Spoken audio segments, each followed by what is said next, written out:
Vous les voyez? OK. Donc, pour commencer par le début, je vous propose de me coller à la définition et à la description des noms fongibles. Donc, en fait, le principe d'un token non fongible, c'est une représentation digitale d'un objet qui peut être matériel, immatériel, physique, virtuel, qui peut se compter en unités ou qui peut être un volume, qui peut être des sacs de sable ou alors une voiture, par exemple. Donc, en fait, on prend l'empreinte numérique de la description de ce bien et on détermine une quantité donc, ou un volume vérifiable. Et après, il y a un autographe. Donc, voilà, cette description va être signée et elle va être horodatée sur un registre distribué, ça on va le voir un petit peu après. Et puis, effectivement, associée donc, à cette chaîne de bytes de 0 et de 1 numérique, et ben, on peut pousser des représentations sur des marketplaces pour pouvoir acheter ou vendre tout type de biens représentés.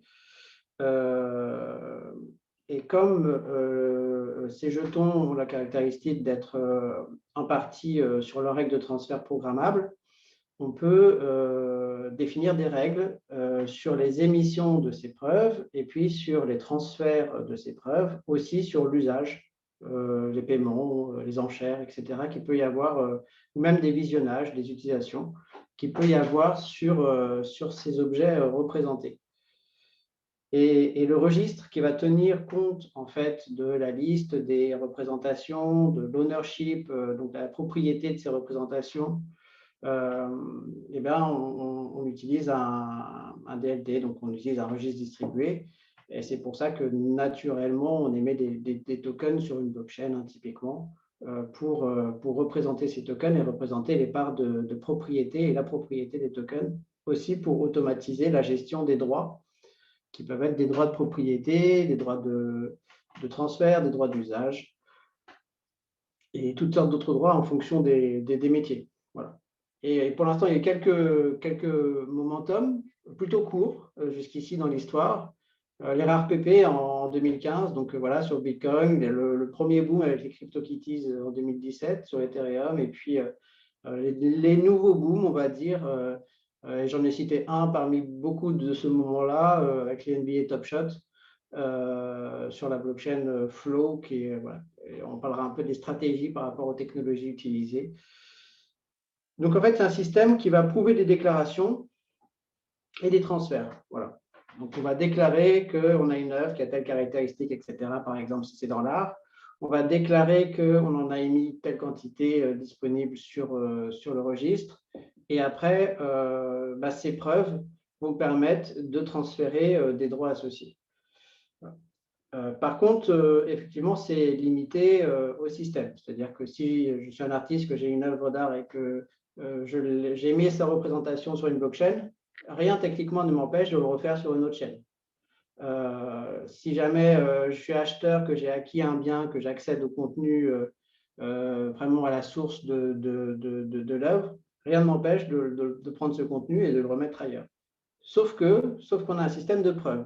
Donc, en fait, on a un système qui dit à tel moment, vous avez signé sur telle plateforme, l'ownership de telle plateforme, suivant telle règle. Donc, en fait, on a vraiment un système de règles, tels les contrats, en fait, qui permettent d'arbitrer en cas de litige. Donc voilà, c'est juste pour distinguer hein, une œuvre d'art sur la blockchain. Ben non, ce n'est pas l'œuvre d'art qui est sur la blockchain, c'est vraiment uniquement une représentation, une gestion des droits. Donc, c'est un système de preuve.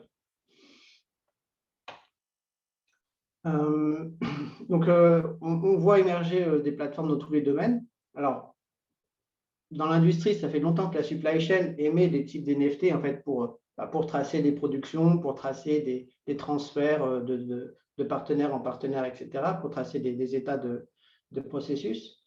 C'est la même chose hein, quand on tokenise le registre des actionnaires d'une société et qu'on les met sur une blockchain et qu'il y a des parts d'ownership, des registres des parts. Techniquement, c'est vraiment très similaire. Mais là, ce qui émerge de plus caractéristique, c'est un usage spécifique essentiellement dans les arts, dans le sport, dans les events et tout ce qui est médias, publications, où en fait, on va pouvoir finalement avoir un système universel de gestion de droits d'auteur, de transfert, de vente des œuvres d'art qui jusqu'ici passaient par des circuits plutôt centralisés. Et je ne fais pas le détail des projets des market cap, mais c'est déjà un marché significatif, même si voilà, le soufflet est un peu retombé. Mais pour autant, on voit que, par exemple, la Fox vient de lancer un fonds de 100 millions pour financer les œuvres créatives sur NFT.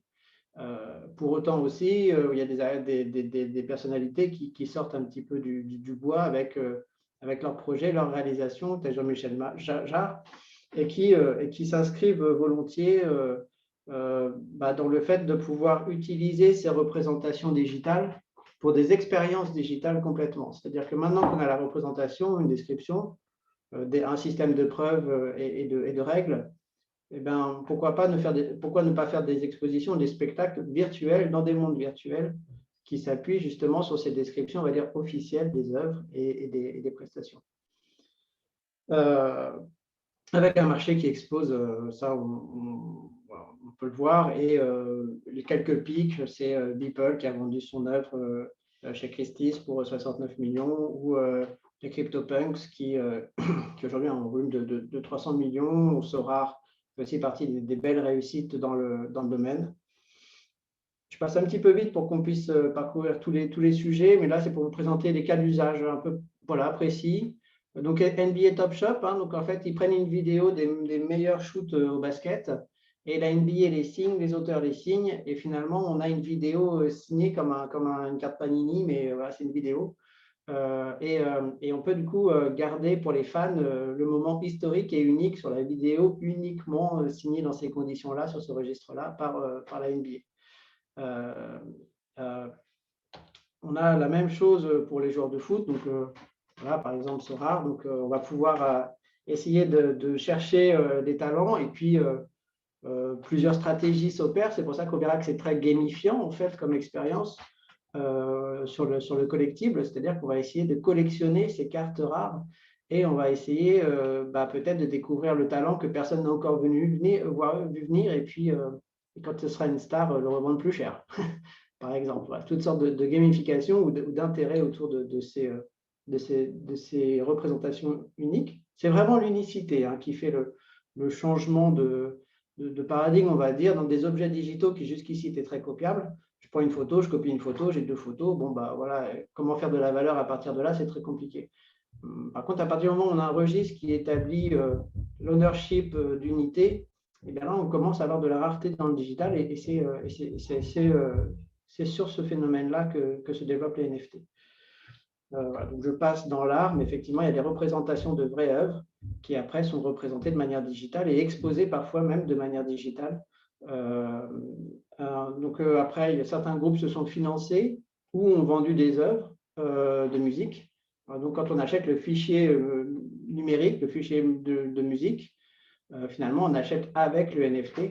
Et après, on peut aller plus ou moins loin dans la technologie, ça on verra un petit peu un peu après, sur voilà, jusqu'où on peut piloter justement les droits et les achats via ces NFT. Et les commissions après derrière, les ventes, etc. J'ai mis, vous regardez, on distribuera les slides. Je vais un peu vite, mais on a listé quelques événements, soit en millions, soit d'œuvres connues qui sont déjà parus dessus. Et effectivement, on voit un merge s'opérer un petit peu avec le jeu, qui travaille depuis longtemps sur ces sujets-là, mais là, voilà, d'avoir des espaces appropriés pour pouvoir en fait exprimer ces représentations digitales, et ne pas avoir que la preuve et la série de bytes et un procédé un peu finalement comptable, mais aussi avoir une vraie expérience autour et les faire vivre dans des mondes virtuels. Donc ça reprend au métaverse, qui est voilà, c'est un concept des mondes cypherpunk qui date, et là qui trouve on va dire une nouvelle expression.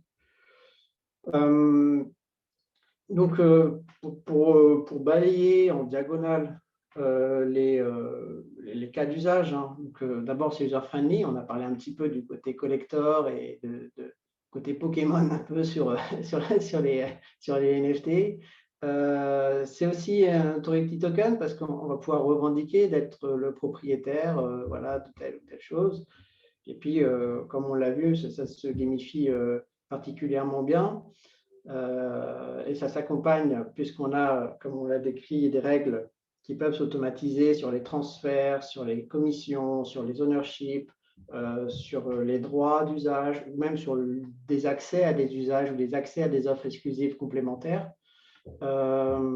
Puisqu'en fait, hein, cette preuve, on peut la représenter dans un QR code. Donc après, si on scanne le QR code, par exemple, on pourrait rentrer sur un événement et seuls ceux qui ont ces NFT, finalement, auront l'accès. Donc, on peut créer des offres de reward hein, de toutes sortes sur cette base-là. Et puis, c'est une communauté parce que les gens ont un wallet avec voilà, les représentations des objets qu'ils trouvent, qui font partie de leur passion finalement et qui représentent les objets de leur passion. On l'a vu avec NBA Top Shop. Là, donc on a un nouveau canal d'animation de communauté. Et même la tendance maintenant, c'est de créer des teams pour chercher ensemble, voilà, faire des collections ensemble, etc. Essayer de composer des équipes, ce genre de choses, pour fédérer justement les communautés. Et puis surtout, ça permet de lancer de nouveaux produits, puisqu'on a une représentation digitale de biens qui avant étaient peut-être peu digitaux. Alors, ça existe quand c'est des parts d'actions de société ou d'immobilier, ça existe quand on est plus dans le monde des œuvres, finalement, avec des tableaux qui sont très physiques, qui s'exposent aujourd'hui à des endroits très précis. Les mondes virtuels vont pouvoir permettre de vendre d'autres expériences d'usage de l'art. On peut imaginer sa télé hein, chez soi qui affiche des œuvres, mais qui ne les affiche que si on est le propriétaire de l'œuvre. Et comme ça, pouvoir payer l'art à l'usage finalement, et pas seulement le posséder ou aller le visiter. Ce genre de changement de services et de produits. Et après, il y a d'autres choses qui arrivent avec, notamment un onboarding beaucoup plus facile pour certains artistes. On est plutôt dans le monde de la musique, ce genre de choses, puisque voilà, l'Afrique regorge d'artistes, mais dans les proportions de bancarisation de l'Afrique. Donc, c'est parfois compliqué d'engager, d'onboarder, de contractualiser avec des gens un peu partout dans le monde. Là, on a un dispositif full digital qui permet, avec un simple mobile, de déjà pouvoir signer, redater, tracer, avoir un système de commission, de vente et un système contractuel finalement. Voilà, ça peut s'inscrire dans des systèmes de ticketing, ça peut s'inscrire dans pas mal de choses. Ça peut aussi renforcer les dispositifs légaux de contrôle des droits, de contrôle des affichages, etc. Donc, je ne reviens pas plus dessus. Vous aurez les slides, j'essaie de balayer en diagonale aussi pour laisser le temps à tout le monde. Donc un projet, déjà 20. Un projet blockchain, donc c'est essentiellement, pardon. Un seul blockchain, c'est essentiellement une marketplace qui va permettre d'exposer, on va dire, la liste de ces représentations, la liste de ces assets, hein, de ces items. Si c'est des jeux, des listes d'objets du jeu. Si c'est des footballeurs, des listes de footballeurs. Si c'est des œuvres, des listes de tableaux. Il y a un système qui va permettre d'émettre ces œuvres avec une signature numérique et puis les informations sur l'unicité. Et puis la data sera stockée de manière plus ou moins confidentielle, plus ou moins encryptée, plus ou moins décentralisée en fonction des cas d'usage et surtout des populations qui vont l'utiliser pour que ces systèmes qui sont quand même la cryptographie, voilà, la protection des clés, etc., qui ont des contraintes, donc pour rendre l'usage le plus fluide possible en fonction des cas. Voilà, et puis après, il y a toutes les règles. Je suis un petit peu en diagonale dessus. Et plusieurs stratégies possibles. Soit vous utilisez une marketplace déjà fait, du typique OpenSea. Donc, vous arrivez avec votre fichier, vous l'uploadez sur la plateforme, ça a créé un NFT et vous mettez un prix, puis vous pouvez commencer à mettre aux enchères ou mettre en vente vos œuvres qui se retrouvent dans la marketplace. Ça, c'est la façon la plus simple. Un petit peu plus évolué, cette fois-ci, vous allez développer, vous avez envie de définir vos propres règles de distribution, d'enchères, de droits, d'ownership. Donc là, vous allez plutôt utiliser une blockchain qui va permettre d'écrire ces règles dans un smart contract, typiquement. Et puis, vous allez créer vous-même le site qui mettra en vitrine les NFT. Les aspects plus deep dans la technologie, plus stratégiques, c'est de forker. Ça, Flow, qui est la technologie pour NBA Top Shop, l'a parfaitement fait. C'est de forker pour proposer en fait un protocole propre à l'industrie. Flow, c'est l'équipe qui avait fait les CryptoKitties, c'est Dapper Labs. Ils ont connu voilà, les contraintes d'Ethereum, mais ils se sont dit qu'on va adapter, on va faire une technologie adaptée à ce type de solution. Et on verra dans un deuxième temps ce que peut apporter un fork pour l'entreprise qui pousse à l'innovation dans ce sens-là. Voilà. Donc, soit on copie un fork, hein, c'est une copie. On copie un projet, puis après, on va l'adapter pour en faire une branche bien spécialisée et puis le spécialiser dans un domaine.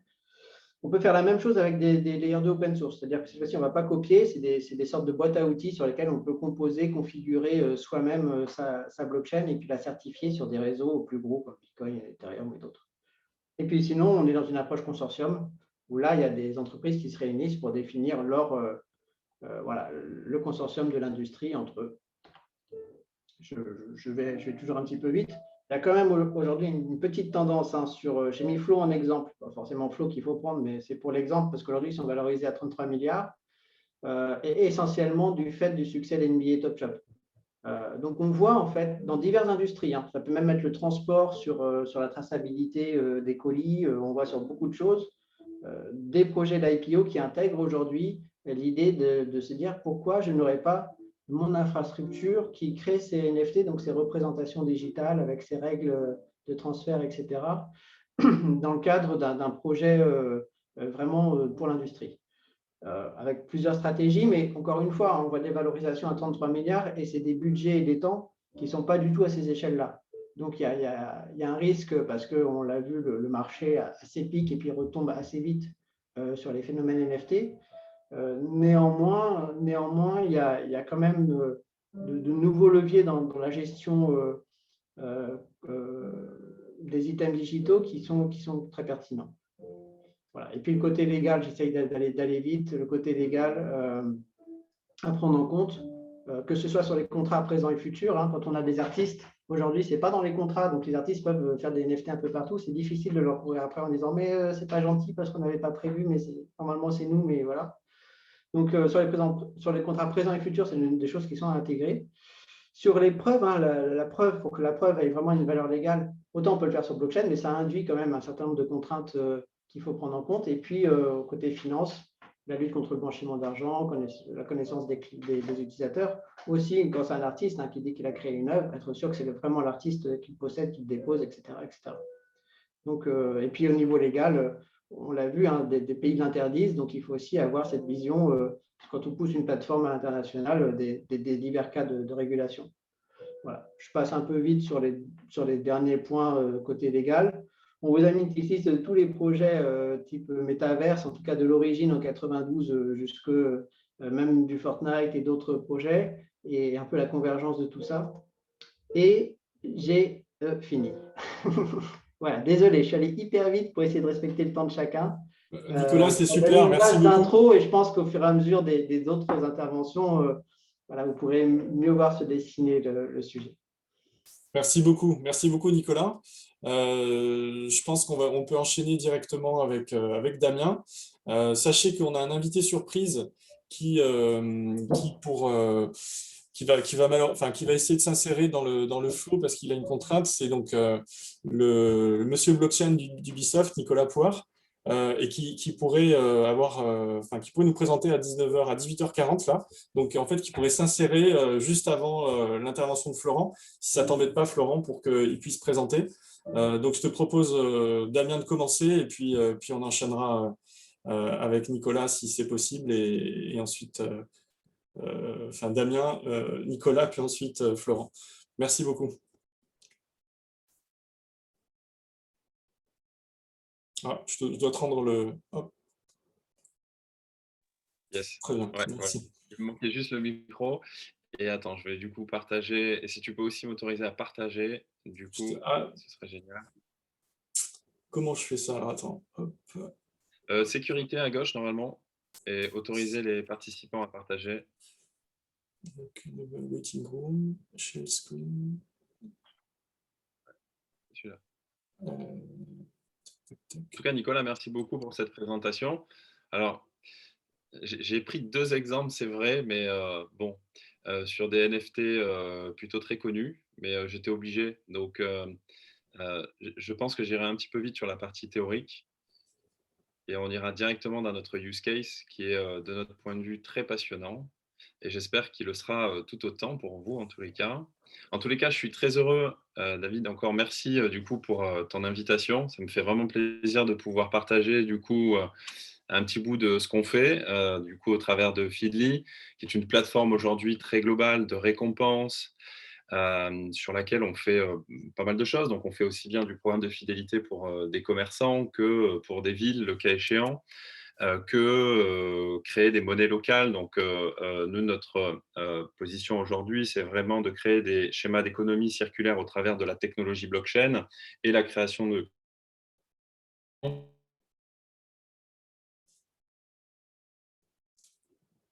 mince, on a un bug. Je ne sais pas si c'est moi.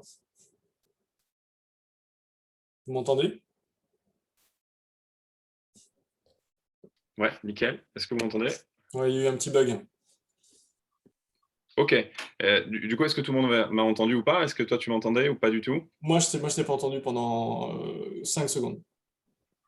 Bon, ok, ok. Bon, du coup, je remettais un petit peu le contexte sur ce qu'on fait, donc la création de programmes de fidélité, de récompenses à tout niveau finalement, donc aussi bien pour des retailers, des commerçants que des villes, des territoires. Donc, on fait des monnaies locales, c'est ce que j'étais en train d'expliquer. Et du coup, nous, en fait, notre vision vraiment, c'est de pouvoir apporter cette technologie blockchain dans le cas d'usage, parce que nous, c'est fondamental et il n'y a que comme ça qu'il y aura une adoption massive de la techno. Et en tout cas, on voit que tout ce qu'il est en train de parce que et notre vision, c'est vraiment de pouvoir mettre l'interopérabilité de programmes de fidélité, de pouvoir créer des schémas d'économie circulaire d'économie dans des territoires, par exemple, dans des centres-villes, etc., etc.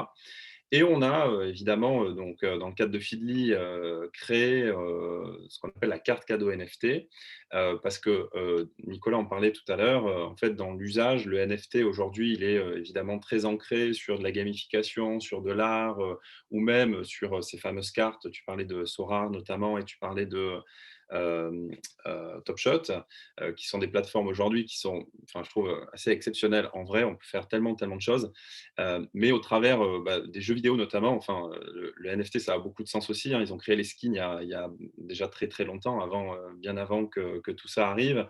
Et je trouve ça absolument passionnant. Donc, nous, on a intégré cette notion-là de NFT pour, en fait, euh, rewarder ou en tout cas inciter les marques à pouvoir capitaliser et récompenser d'une façon ou d'une autre des utilisateurs qu'on aimerait mettre en avant sur des actions civiques, par exemple, sur du panier moyen notamment. Enfin, on est dans des sujets évidemment marketing. Donc, je vous ai mis du coup dans cette slide-là le NFT que McDo a créé il n'y a pas très longtemps. Du coup, McDonald's qui avait créé une série de NFT collector, c'était en début d'année de mémoire, et, qui permettait tout simplement de récompenser en fait les fans de la marque. Et je trouve qu'ils ont vraiment montré la voie sur comment des retailers peuvent, des retailers, des franchises, enfin des gros acteurs peuvent intégrer en fait cette notion de NFT dans un schéma de récompense globale, de valorisation d'un comportement, etc., etc. Donc, je ne vais pas passer la définition parce que Nicolas l'a fait bien mieux que moi juste précédemment. Et ce que je veux vraiment vous montrer, c'est du coup ce qu'on va faire et ce qu'on fait nous au quotidien. J'ai illustré évidemment un petit peu cette, je l'appelle la bulle. Je suis désolé, mais c'est vrai qu'on a vu le marché est devenu fou des NFT avec voilà, là, cette œuvre-là qui a été vendue pour 500 000 $ en février 2021.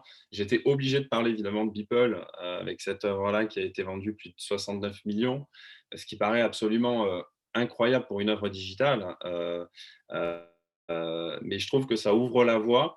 Et c'est vrai que c'est pas effrayant. Euh, et, et je trouve que c'est vertueux parce que en fait, on voit en fait beaucoup se créer autour de ça. Il y a beaucoup d'opportunistes évidemment, mais il y a de vrais cas d'usage qui vont en sortir de tout ça et je trouve que c'est absolument fascinant. Et bon, pour preuve, hein, le marché des NFT au 3 mai dernier, c'était 102 millions de dollars et c'est vrai qu'il a été réduit récemment à 19,4 millions avec une baisse de 90%. Mais le message, en fait, c'est l'usage et c'est ça qu'on veut garder, nous, surtout, et c'est ce qui est très, très important.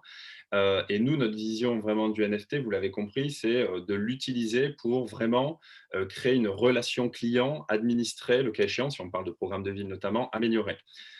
Donc nous, notre vision, c'est vraiment d'utiliser cet outil-là pour donc augmenter, alors pour un retailer par exemple, la LTV, ce qui sera la lifetime value, c'est-à-dire comment quelqu'un qui vient régulièrement chez moi, je vais lui montrer que je suis reconnaissant et en faisant peut-être les choses un petit peu différemment que sur des programmes de fidélité assez traditionnels qui pourraient être transactionnels. Donc on pourrait tout à fait imaginer, comme McDo l'a fait, des séries de NFT collector. Là, l'exemple que je vous ai donné, par exemple, je ne sais pas si vous le connaissez, mais à Brixton, donc la ville de Brixton en UK, a créé une monnaie locale. Cette monnaie locale, elle existe depuis 2008. C'est la vie de David Bowie. Donc ça, c'est tout simplement les billets qui sont utilisés à Brixton pour redynamiser l'économie locale, etc. Enfin, c'est une monnaie locale qui est très, très connue, qui vient d'ailleurs de migrer sur le protocole Algorand, donc sur la blockchain. Et d'ailleurs, il y a un vrai mouvement de fond sur tout ce qui est monnaie locale, etc. Enfin, création en tout cas de monnaie digitale. On sent qu'il y a un vrai mouvement de fond sur ces sujets-là. Alors nous, on est Algorand convaincus. J'en parlerai tout à l'heure. Mais en tous les cas, donc, la ville de Brixton a intégré tout simplement le protocole Algorand et est en train de créer aujourd'hui une plateforme open source notamment, sur lequel des villes pourront venir se plugger pour créer évidemment des monnaies locales, mais également des NFT, etc. Et je trouvais que c'était plutôt sympa de mettre en avant David Bowie parce que les billets qu'ils ont créés sont plutôt très sexy en vrai. Et je reste convaincu que dans les semaines, mois à venir, on aura des représentations NFT de cette monnaie-là qui sera utilisée évidemment dans un écosystème plutôt fermé, hein, plutôt à Brixton. Mais je suis prêt à parier qu'on le verra apparaître peut-être en UK, mais assez globalement en Europe sur des schémas un peu plus conventionnels au niveau de l'art. Voilà. Donc, je voulais vous montrer voilà, donc, cette première partie. Donc, nous, on l'utilise vraiment pour améliorer la relation client. Ça, c'est fondamental pour nous. Et je voulais vous montrer surtout la plateforme du coup qu'on a créée. Et je vais vous montrer comment on a créé aujourd'hui des NFT, comment on les crée au quotidien pour nos clients sur Feedly. D'ailleurs, ce n'est pas nous qui les créons puisqu'on a mis à disposition notre plateforme aujourd'hui et eux les créent tout simplement et facilement. La valeur ajoutée pour nous, par exemple, de la carte cadeau NFT, c'est qu'elle va nous permettre de pouvoir, récompenser, si on prend un cas d'usage, par exemple, d'une ville, des citoyens qui vont avoir un comportement vertueux et surtout, on va pouvoir la diriger, l'orienter, ça c'est fondamental. Et ce citoyen-là, en plus, cet administré, celui qui va la recevoir dans son wallet, au-delà de l'aspect pécunier, c'est-à-dire je vais recevoir des tokens que je pourrais dépenser dans des commerces locaux, par exemple, va pouvoir en plus avoir cette représentation numérique. Et je trouve que ça, c'est hyper valorisant. Et d'ailleurs, on est en train de travailler avec certaines villes pour mettre en avant, en faire des artistes locaux dans ces villes-là et de leur permettre tout simplement de digitaliser un petit peu leur travail et de créer en fait une certaine forme de reward autour de ça en mettant en avant évidemment des artistes spécifiques. Voilà. Donc là, sur notre plateforme, par exemple, hein, on créerait voilà, je suis une ville, je veux créer une carte cadeau NFT. Donc là, je vais créer la carte cadeau NFT HEC, évidemment. Et pour vous récompenser d'être venu sur le webinaire, en fait, on imaginera que HEC ait déjà créé son coin, évidemment, son token, puisqu'on a la possibilité de les créer, évidemment. Et donc, alors j'ai déjà mâché un petit peu le travail, évidemment, hein, mais on a déjà pré-créé cette carte-là. Donc, imaginons, on veut vous envoyer 50 points HEC, token HEC que vous pourriez dépenser sous forme de carte cadeau dans les boutiques, par exemple HEC, qu'elle soit physique ou qu'elle soit en ligne. Vous aurez la possibilité de pouvoir le faire, mais vous aurez aussi la possibilité de pouvoir stocker cette fameuse image. Donc là, j'ai pris évidemment, je ne me suis pas creusé les méninges, vous m'excuserez. J'ai pris du coup la petite image que David a fait certainement du coup pour ce webinaire et je peux l'envoyer. Et ce qui est formidable dans tout ça, c'est qu'on peut évidemment la diriger. Et je vous l'ai dit, pour nous, c'est très, très important parce que dans le cas d'usage, voilà, admettons que je veux récompenser Banour parce qu'il est venu sur le webinaire, ben, je peux tout à fait lui envoyer cette carte-là et elle est unique. On C'est ne voit pas le processus, ouais. Tu peux juste passer ah, peut-être la slide d'après. À mon avis, c'est juste une question de slide. ah non, mais vous voyez pas mon écran en fait depuis tout à l'heure alors. Ah, vous voyez juste ma slide. Ah, attends. Ah, Ouais, mince. c'est bien que tu me le dises. Ouais, je pensais que c'était que moi Et et c'est en bien fait, que j'ai tu... vu la. Ah non, mais t'as bien fait en plus. Ah, ben non. Ah ben je parle tout seul alors en fait depuis tout à l'heure. C'est à peu près ça quoi. Euh, mais c'est pas grave. Du coup, je vais aller beaucoup plus vite si vous êtes OK avec ça. Donc en fait, on l'a pré-créé, c'est ce que je vous disais. Donc D'accord. voilà, hein, imaginons on veut créer notre carte cadeau. On vient ici, c'est très très simple à faire. On va l'appeler du coup HEC carte cadeau. Allez, je dis n'importe quoi, OK. On va mettre récompense webinar. On va l'appeler comme ça, d'accord. J'aurais dû mettre ta photo en fait, David, tu vois. Ouais, voilà, ça faisait un peu quand même. J'aurais dû faire ça. Donc là, j'ai choisi mon template. Donc voilà, donc ça, c'est vraiment du coup l'image NFT en tant que telle, hein, du coup, qu'on va adosser en fait à notre carte cadeau. On ne D'accord. réinvente pas la roue, juste pour vous dire. Hein, aujourd'hui, si vous reprenez le schéma un petit peu traditionnel, par exemple, des cartes cadeaux, il y a beaucoup de retailers qui font des cartes cadeaux, par exemple, collector, avec des représentations d'artistes, etc., en série limitée, etc. Donc aujourd'hui, on digitalise simplement ce processus-là grâce à la technologie. Okay, donc là, on revient à nos moutons, du coup. Je vais créditer du coup le montant, donc très simplement pour que tu puisses venir ou acheter des goodies dans les boutiques HEC par exemple, et je vais tout simplement l'envoyer sur des wallets. Et en fait, ça se passe automatiquement, hein, ça se fait vraiment directement dans le wallet des utilisateurs, et c'est vraiment la valeur ajoutée du coup de l'outil. Donc, il va avoir du coup cette récompense adossée du coup à cette fameuse représentation et ce NFT qui pourra stocker du coup dans son wallet. OK. Donc, pour revenir un petit peu sur du coup, l'autre présentation, donc là, normalement, on devrait être OK. Je vais vous parler peut-être des différentes contraintes qu'on a eues pour pouvoir y arriver. Parce que c'était pas pour nous, c'était un petit peu compliqué et je vais vous expliquer pourquoi. On aurait pu simplifier la vie si on était passé sur Ethereum, tout simplement, mais aujourd'hui, notre protocole, enfin en tout cas le protocole avec qui on travaille au quotidien, c'est Algorand. Pour différentes raisons. Alors la première déjà, c'est que on est accéléré chez Algorand Europe et on a travaillé le use case de monnaie locale, notamment de NFT avec eux. Donc déjà, c'était un vrai sujet avec eux où on a travaillé main dans la main avec leur équipe technique, etc. Mais surtout, en fait, donc quand on a créé voilà, cette fameuse notion d'NFT, on a eu des difficultés. Au départ, en fait, le contrat ERC 721, du coup, qui est le contrat type du coup Ethereum, euh, euh, et le contrat Algorand, donc le contrat NFT Algorand avec les ASA notamment, on a eu une difficulté, c'est que on utilisait en fait une URL via du coup IPFS, d'accord, qui est un serveur de stockage des images peer-to-peer décentralisé. Et en fait, cette URL IPFS ne rentrait pas dans les contrats ASA Algorand. Donc en fait, ce qu'il a fallu qu'on fasse, et franchement, je tire mon chapeau du coup à mon équipe tech parce que franchement, ils se sont creusés les méninges pour pouvoir y arriver. On a dû, et c'est ce qu'on fait systématiquement désormais, en fait, splitter systématiquement du coup l'URL IPFS pour la reconstituer quand on crée le contrat, tout simplement. Et on est plutôt satisfait parce qu'en plus, c'est une méthode du coup qui a été validée par le protocole, donc on est plutôt fiers de ça sur cette partie-là notamment. Et aujourd'hui, voilà, donc on arrive à créer nos NFT très facilement sur notre plateforme en quelques secondes seulement. Alors vous allez me dire, bon, évidemment, pourquoi Algorand plutôt qu'Ethereum notamment. Le premier, déjà, pour nous, il était assez évident, c'était sur la partie coût. Aujourd'hui, bon, Ethereum, je ne vais pas forcément rentrer dans le détail du réseau congestionné, etc. Et c'est vrai que c'est un petit peu compliqué, même si Ethereum 2 est en train d'arriver et j'espère qu'on aura de bonnes nouvelles par rapport le protocole est juste exceptionnel, évidemment.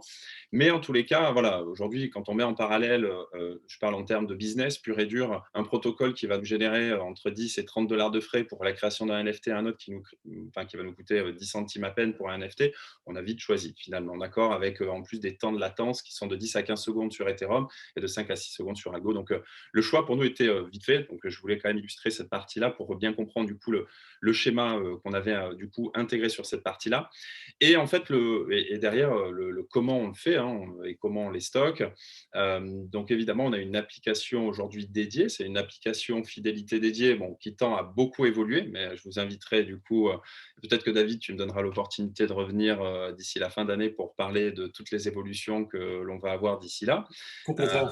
Mais en tous les cas, voilà, on a beaucoup de choses qui sont en train de bouger, d'arriver, mais aujourd'hui, on a un wallet qui est live, qui permet tout simplement de stocker des points de fidélité en tant que tels, des monnaies locales également, et de pouvoir faire de l'interopérabilité, donc de l'échange, du don de points.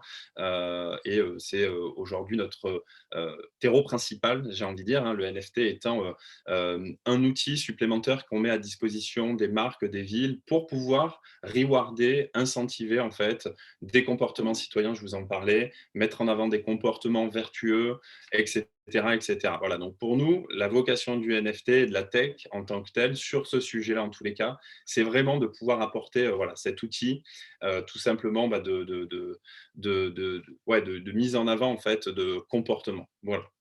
J'en ai terminé, du coup peut-être qu'il y a des questions. Alors, je ne sais pas comment tu veux qu'on fonctionne sur cette... On va enchaîner les questions sur la fin. Ok. On récolte toutes les questions. Donc j'en profite pour vous demander de poser vos questions sur le chat et puis on en profitera pour répondre aux questions sur la fin, la dernière partie. Ok.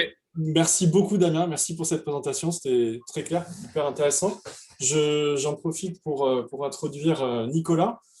Donc, en fait, Nicolas est ancien professeur de philo. Il est entré chez Ubisoft il y a 6 ans au sein du Strategic Innovation Lab, think tank et do tank pour Ubisoft. Et il est en charge de la blockchain initiative depuis 3 ans et depuis peu à la tête du Strategic Innovation Lab. Voilà, donc je te laisse la parole. Merci beaucoup encore, Nicolas, de ta présence. Et je ne sais pas si tu veux peut-être partager les slides. Yes.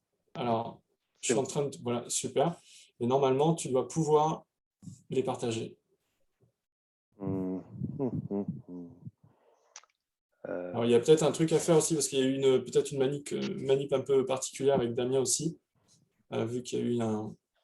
Petite latence. Je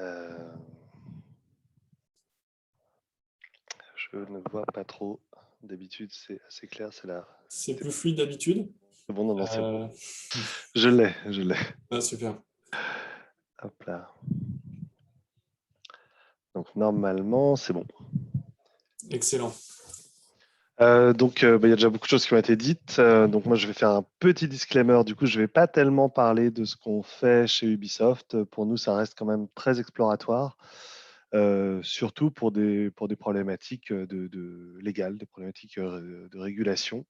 Les NFT, je ne sais plus si Nicolas l'a dit tout à l'heure, mais ce n'est pas encore tout à fait un élément très compréhensible pour les régulateurs. Donc nous, on regarde ce qui se fait. Chez Ubisoft, on a la chance d'avoir un incubateur à Station F dans lequel on a pu recevoir quand même pas mal de startups qui sont à l'intersection de la blockchain et du gaming. Et par ailleurs, on a fondé il y a un moment maintenant la Blockchain Game Alliance avec un certain nombre d'autres startups et qu'on a commencé à 9. On est un peu plus de 230 aujourd'hui. Et c'est intéressant parce que ça nous permet, nous, de toujours savoir un petit peu quelles sont les explorations, les tendances. On vient de parler d'Algorand, des différents protocoles. Ça nous permet aussi de voir quels sont les protocoles les plus en vue aujourd'hui ou qui correspondent le mieux à nos cas d'usage dans le jeu vidéo. Donc voilà, nous, on explore, on est très proche de cet écosystème qui, j'espère vous le montrer, pourra peut-être, tout n'est pas écrit encore, mais quand même bien transformer une partie de l'industrie du jeu vidéo. Ça reste une hypothèse forte, donc on ne s'engage pas totalement là-dedans, mais en tout cas, comme on vient de le dire, le jeu vidéo a déjà beaucoup exploré l'idée d'assets digitaux, et là, finalement, on a l'idée d'objets digitaux. Alors, pardon pour le franglais quasi inévitable de mon côté. Et excusez-moi. Donc, on a exploré tout ça dans le jeu vidéo, et aujourd'hui, la blockchain, bien sûr, on l'a montré. Un NFT, finalement, c'est d'un côté un asset, une image, voilà, ou des tickets, ou tout ce qu'on veut, qui peuvent être stockés sur IPFS ou autre. Et puis de l'autre côté, il y a cette preuve d'ownership, cette preuve de propriété. C'est ces deux choses-là, le NFT. Et donc, pour nous, voilà, je me répète, mais comme ça rentre bien. Les skins, les objets de jeu, etc., tout ça, c'est des choses qu'on maîtrise depuis longtemps dans le jeu vidéo. En revanche, cette dimension de token et de preuve de propriété, c'est très nouveau et ça peut changer beaucoup de choses. Alors, je vais vous faire traverser un peu les tendances. Je vais essayer de pas trop répéter ce qui a été dit précédemment, mais je vous donne comme ça un peu une vision de ce qui se fait. Et vous allez voir, on va commencer avec des choses simples que vous avez entendues, et puis on va terminer avec des choses un peu moins simples, histoire de vous montrer que ça va assez loin et qu'il y a des transformations très profondes qui s'associent à quelque chose qui peut paraître assez anodin. Donc d'abord, on va commencer par une petite revue de ce qui se fait. Et ce qui se fait beaucoup, c'est les cartes, on en a parlé.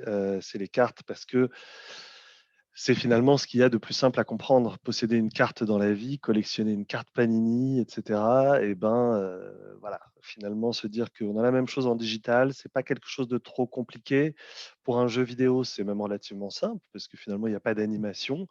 On est bien sur un objet fixe qu'on peut manipuler simplement avec un sentiment de collectionniste assez fort. Et donc là, je vous ai mis un petit peu les jeux qui, alors certains sont sortis depuis un moment, Splinterland et Gods Unchained, sur deux protocoles différents, et un qui est encore en bêta, donc qui n'est pas encore, enfin qui est accessible mais pas encore sorti officiellement, qui s'appelle Skyweaver, et un qu'on attend depuis un moment, je ne sais pas trop où ça en est, sur Tezos Emergence.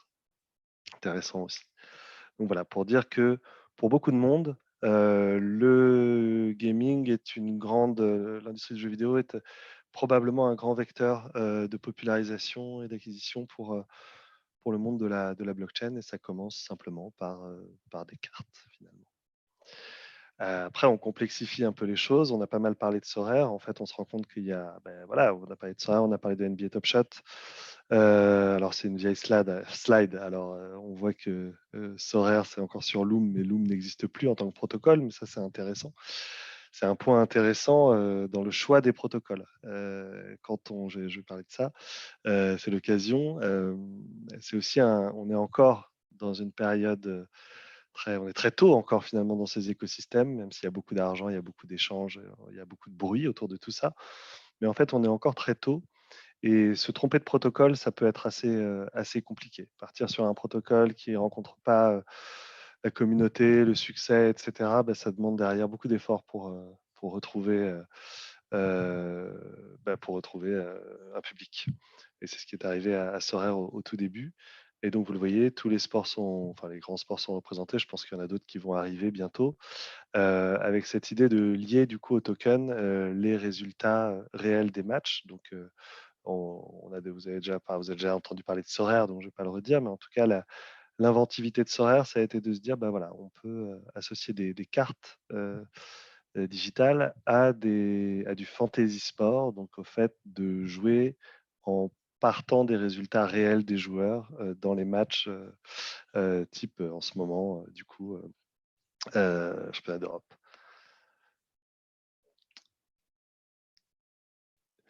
Vous avez aussi entendu parler des métaverses. Et effectivement, c'est très important. C'est très important, pourquoi? Parce qu'effectivement, aujourd'hui, il y a deux conceptions. Je vais aller un tout petit peu plus loin que ce qui a été dit tout à l'heure.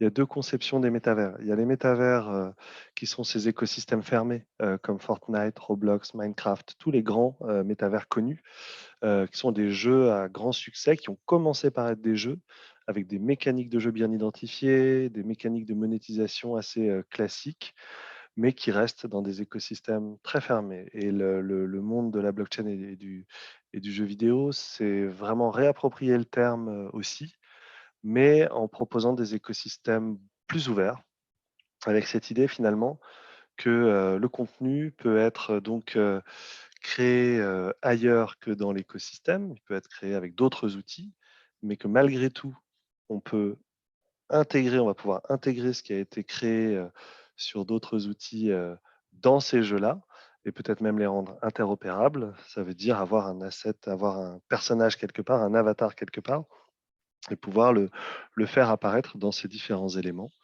Et ça, c'est un vrai changement de paradigme pour l'industrie du jeu vidéo, pour de très bonnes raisons. C'est qu'il y a des contraintes techniques assez lourdes, en fait, à se dire que on pourrait associer à un token 3, 4, 5 représentations dans des mondes différents.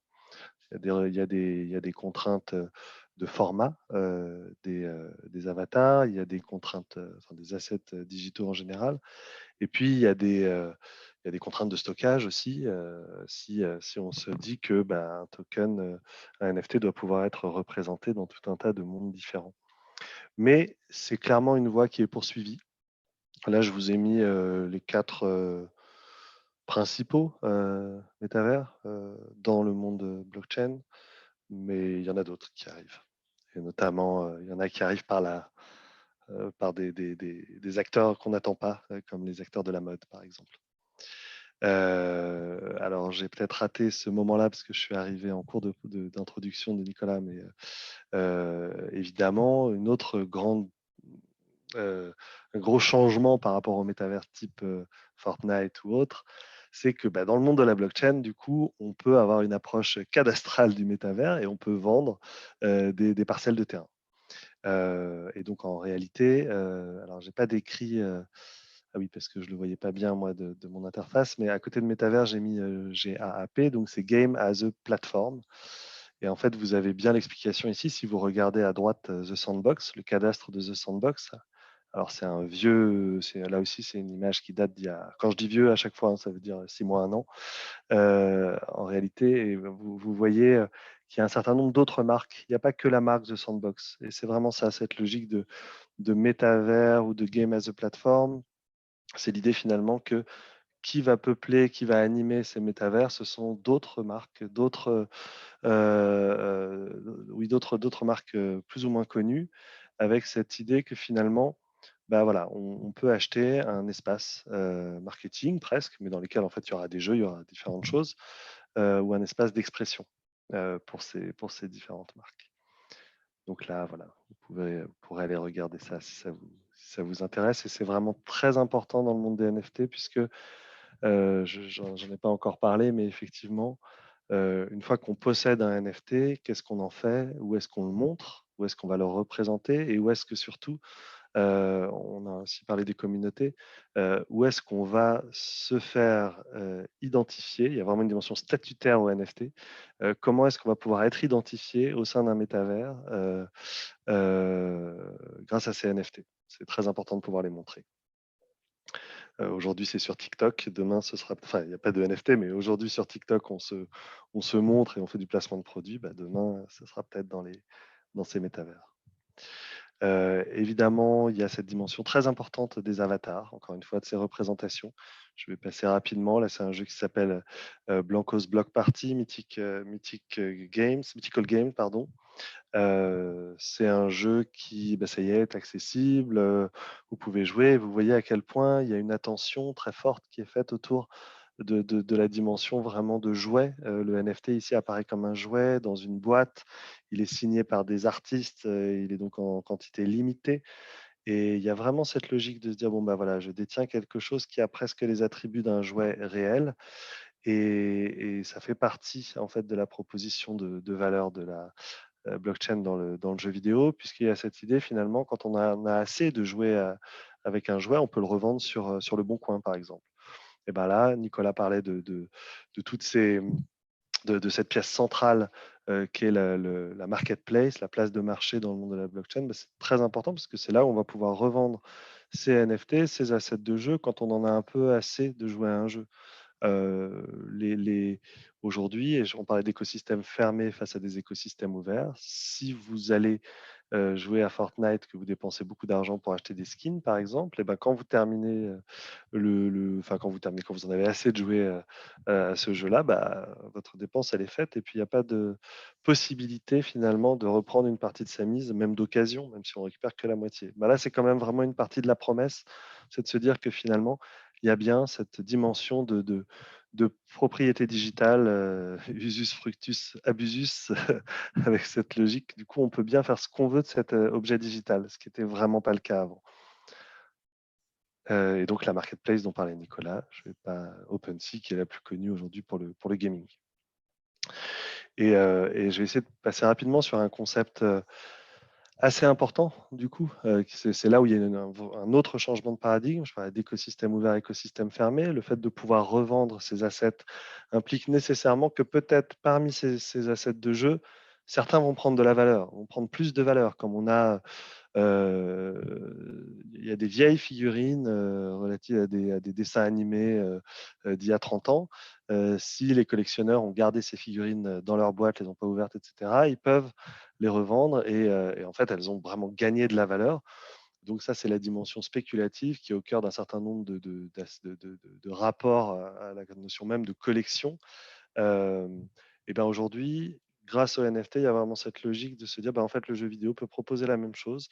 Et donc, ça veut dire quoi? Ça veut dire que potentiellement, on peut permettre à des joueurs de jouer à des jeux, de gagner des assets de jeu comme ils en gagnent, donc des skins, des objets de jeu, etc., des épées, ce que vous voulez, de gagner ça en jeu par leur présence, par leur pratique dans le jeu, par le fait qu'ils apportent de la valeur, s'ils apportent du contenu, par exemple, s'ils construisent du contenu, ils retirent quelque chose, mais aujourd'hui, ce quelque chose, comme il peut être vendu, eh bien, il y a bien une dimension de play to earn, jouer pour gagner sa vie, presque, gagner un revenu complémentaire. Donc, je vais pas m'attarder trop, mais il y a des jeux un petit peu à la manière de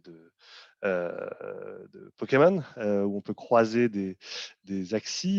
En croisant ces créatures, il y en a une troisième qui apparaît. Comme cette troisième peut être vendue, comme je le disais, finalement, le fait même de jouer fait qu'on peut gagner sa vie.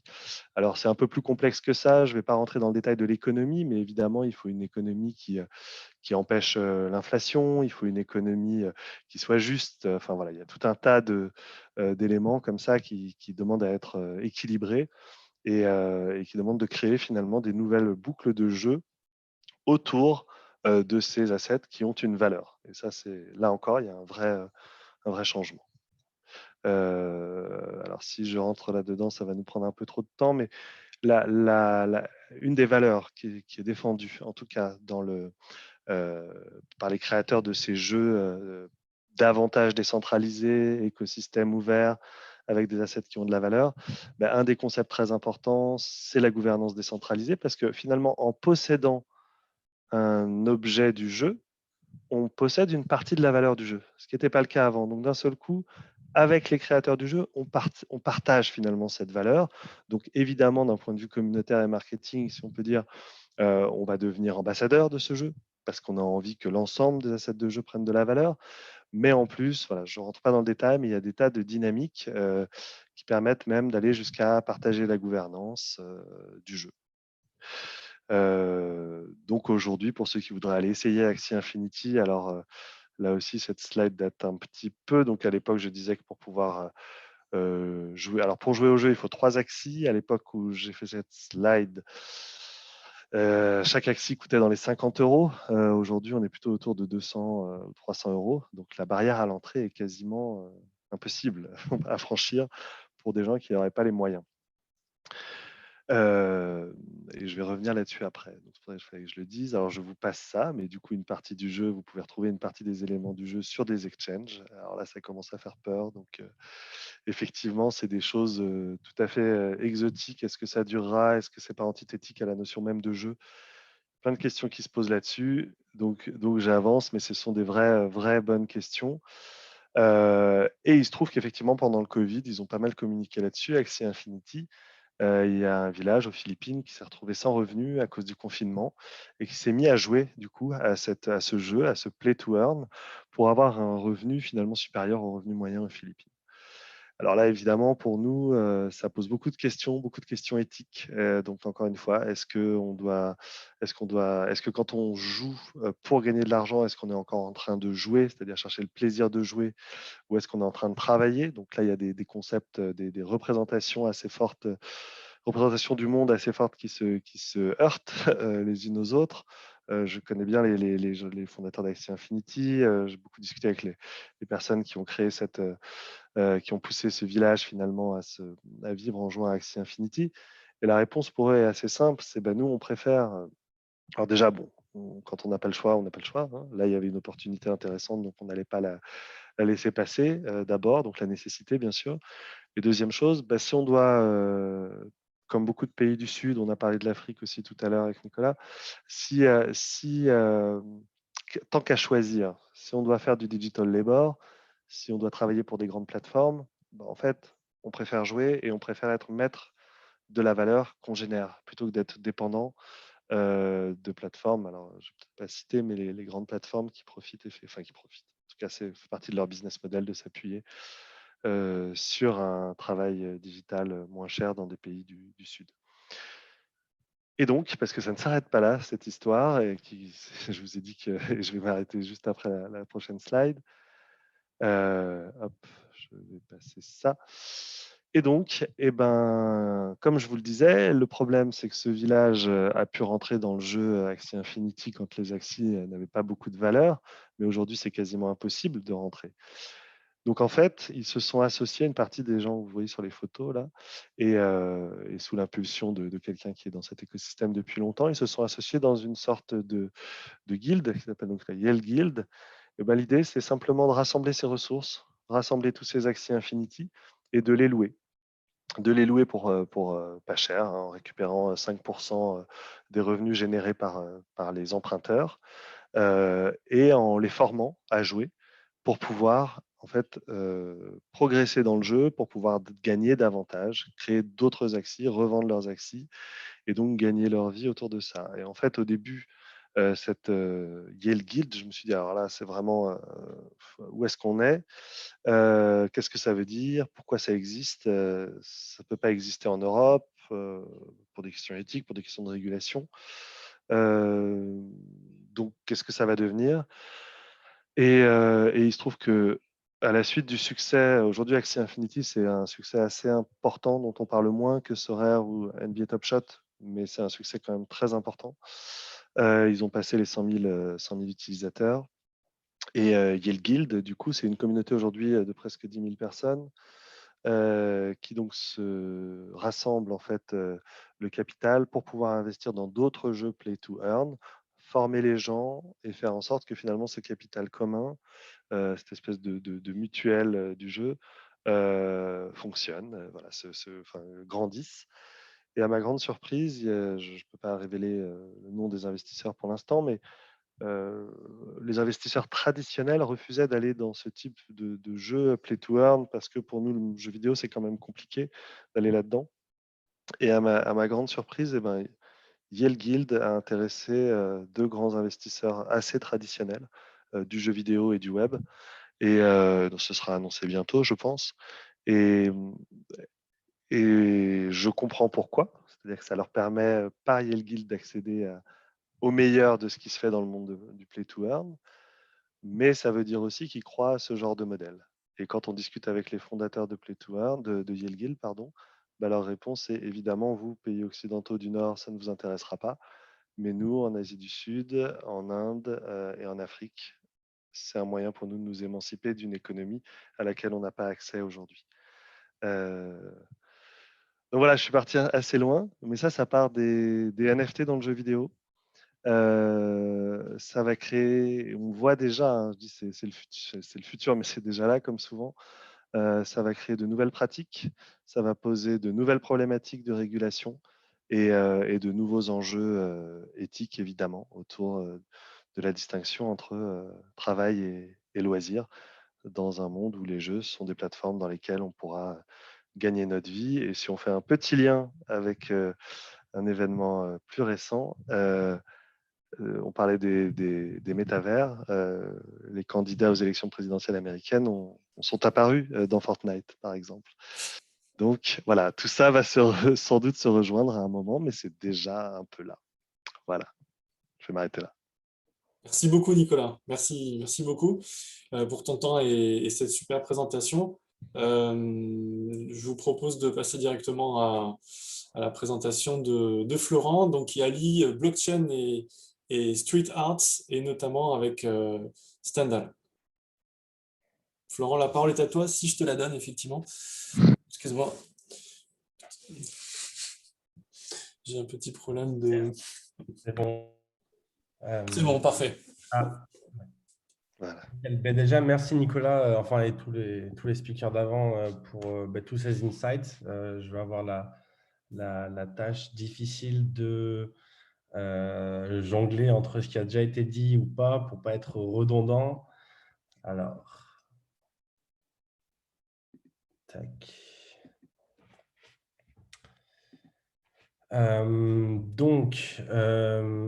C'est marrant, on a parlé de pas mal de choses, donc je vais pouvoir aller vite comme ça si jamais il y a des questions dans l'audience. Donc ouais, pour vous donner un petit peu de contexte, moi ça fait 3 ans que je bosse dans l'industrie crypto en full time et ça fait pareil, ça va faire 5 ans que j'ai cette idée d'allier justement la crypto et la blockchain. Et le street art, pardon, parce qu'il y a pas mal de synergies à avoir.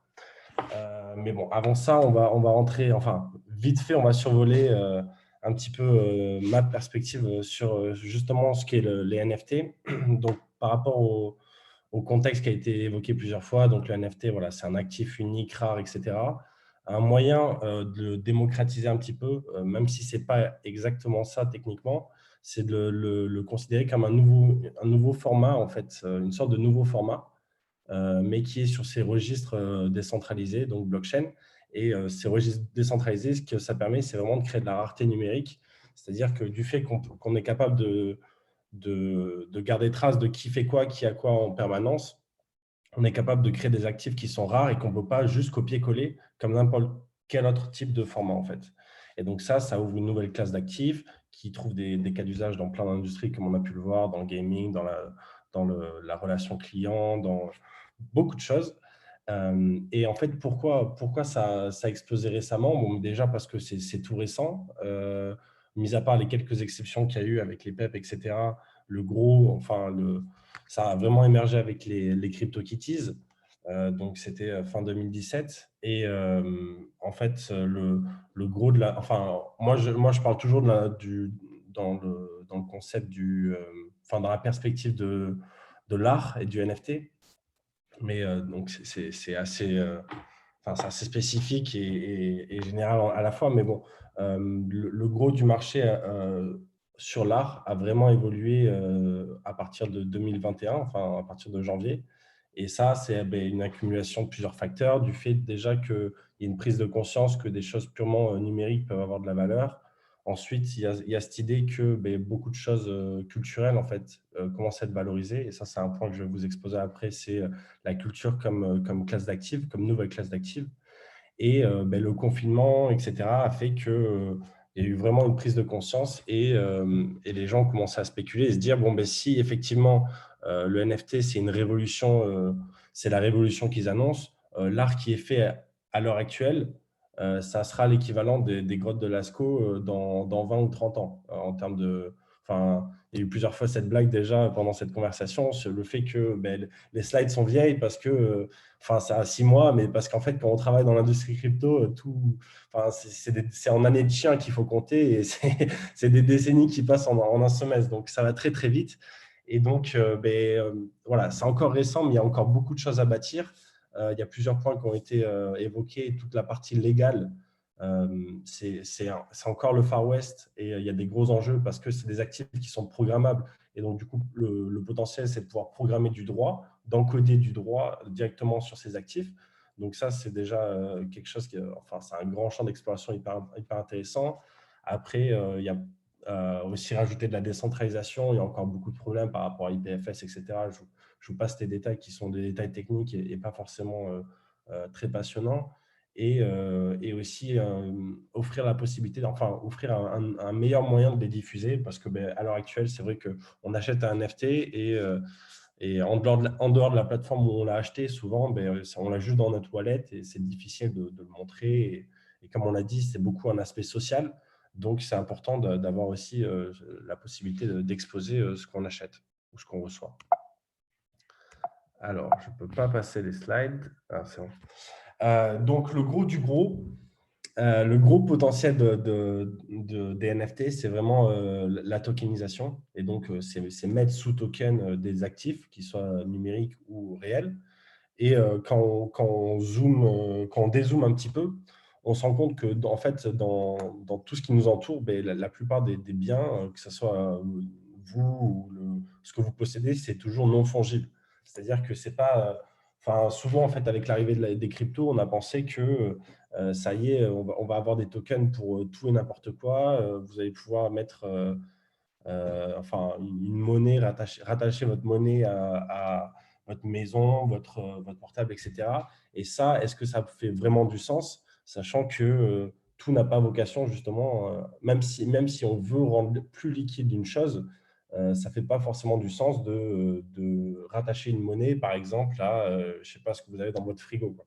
Donc, le potentiel des NFT, c'est vraiment de proposer un meilleur format de tokenisation qui, en fait, fait le lien parfait entre Internet. Quand Internet est arrivé, en fait, c'est une énorme révolution parce que ça permet de démocratiser l'accès aux informations, à la data. Mais d'un autre côté, ça veut dire que les créatifs, les créateurs de contenu sont plus valorisés, leur travail est plus valorisé. Et donc, le NFT, la promesse, c'est que justement, c'est faire le lien entre cette abondance numérique et la valorisation du talent créatif. Et ça, c'est hyper intéressant.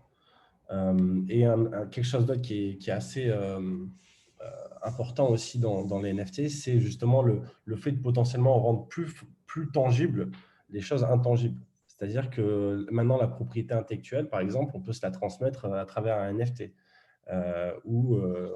Donc il y a plein de marchés en fait qui vont être révolutionnés et donc c'est même pas une expansion des marchés actuels, si ce n'est pour Panini avec les collectibles, mais c'est vraiment la transformation de ces marchés dans le sens où il va y avoir des meilleurs systèmes économiques pour des meilleurs comportements, comme disait Dimitri, je crois, mais aussi tout ce qui est propriété intellectuelle, effectivement, c'est un gros cas d'usage parce que c'est un marché qui est quand même énorme, mais qui est tellement intangible, en fait, que justement, les NFT peuvent proposer une solution. Et donc, voilà, c'est autant d'innovations qui sont assez sympas. Sur les industries, on en a parlé un petit peu, je vais passer vite fait dessus.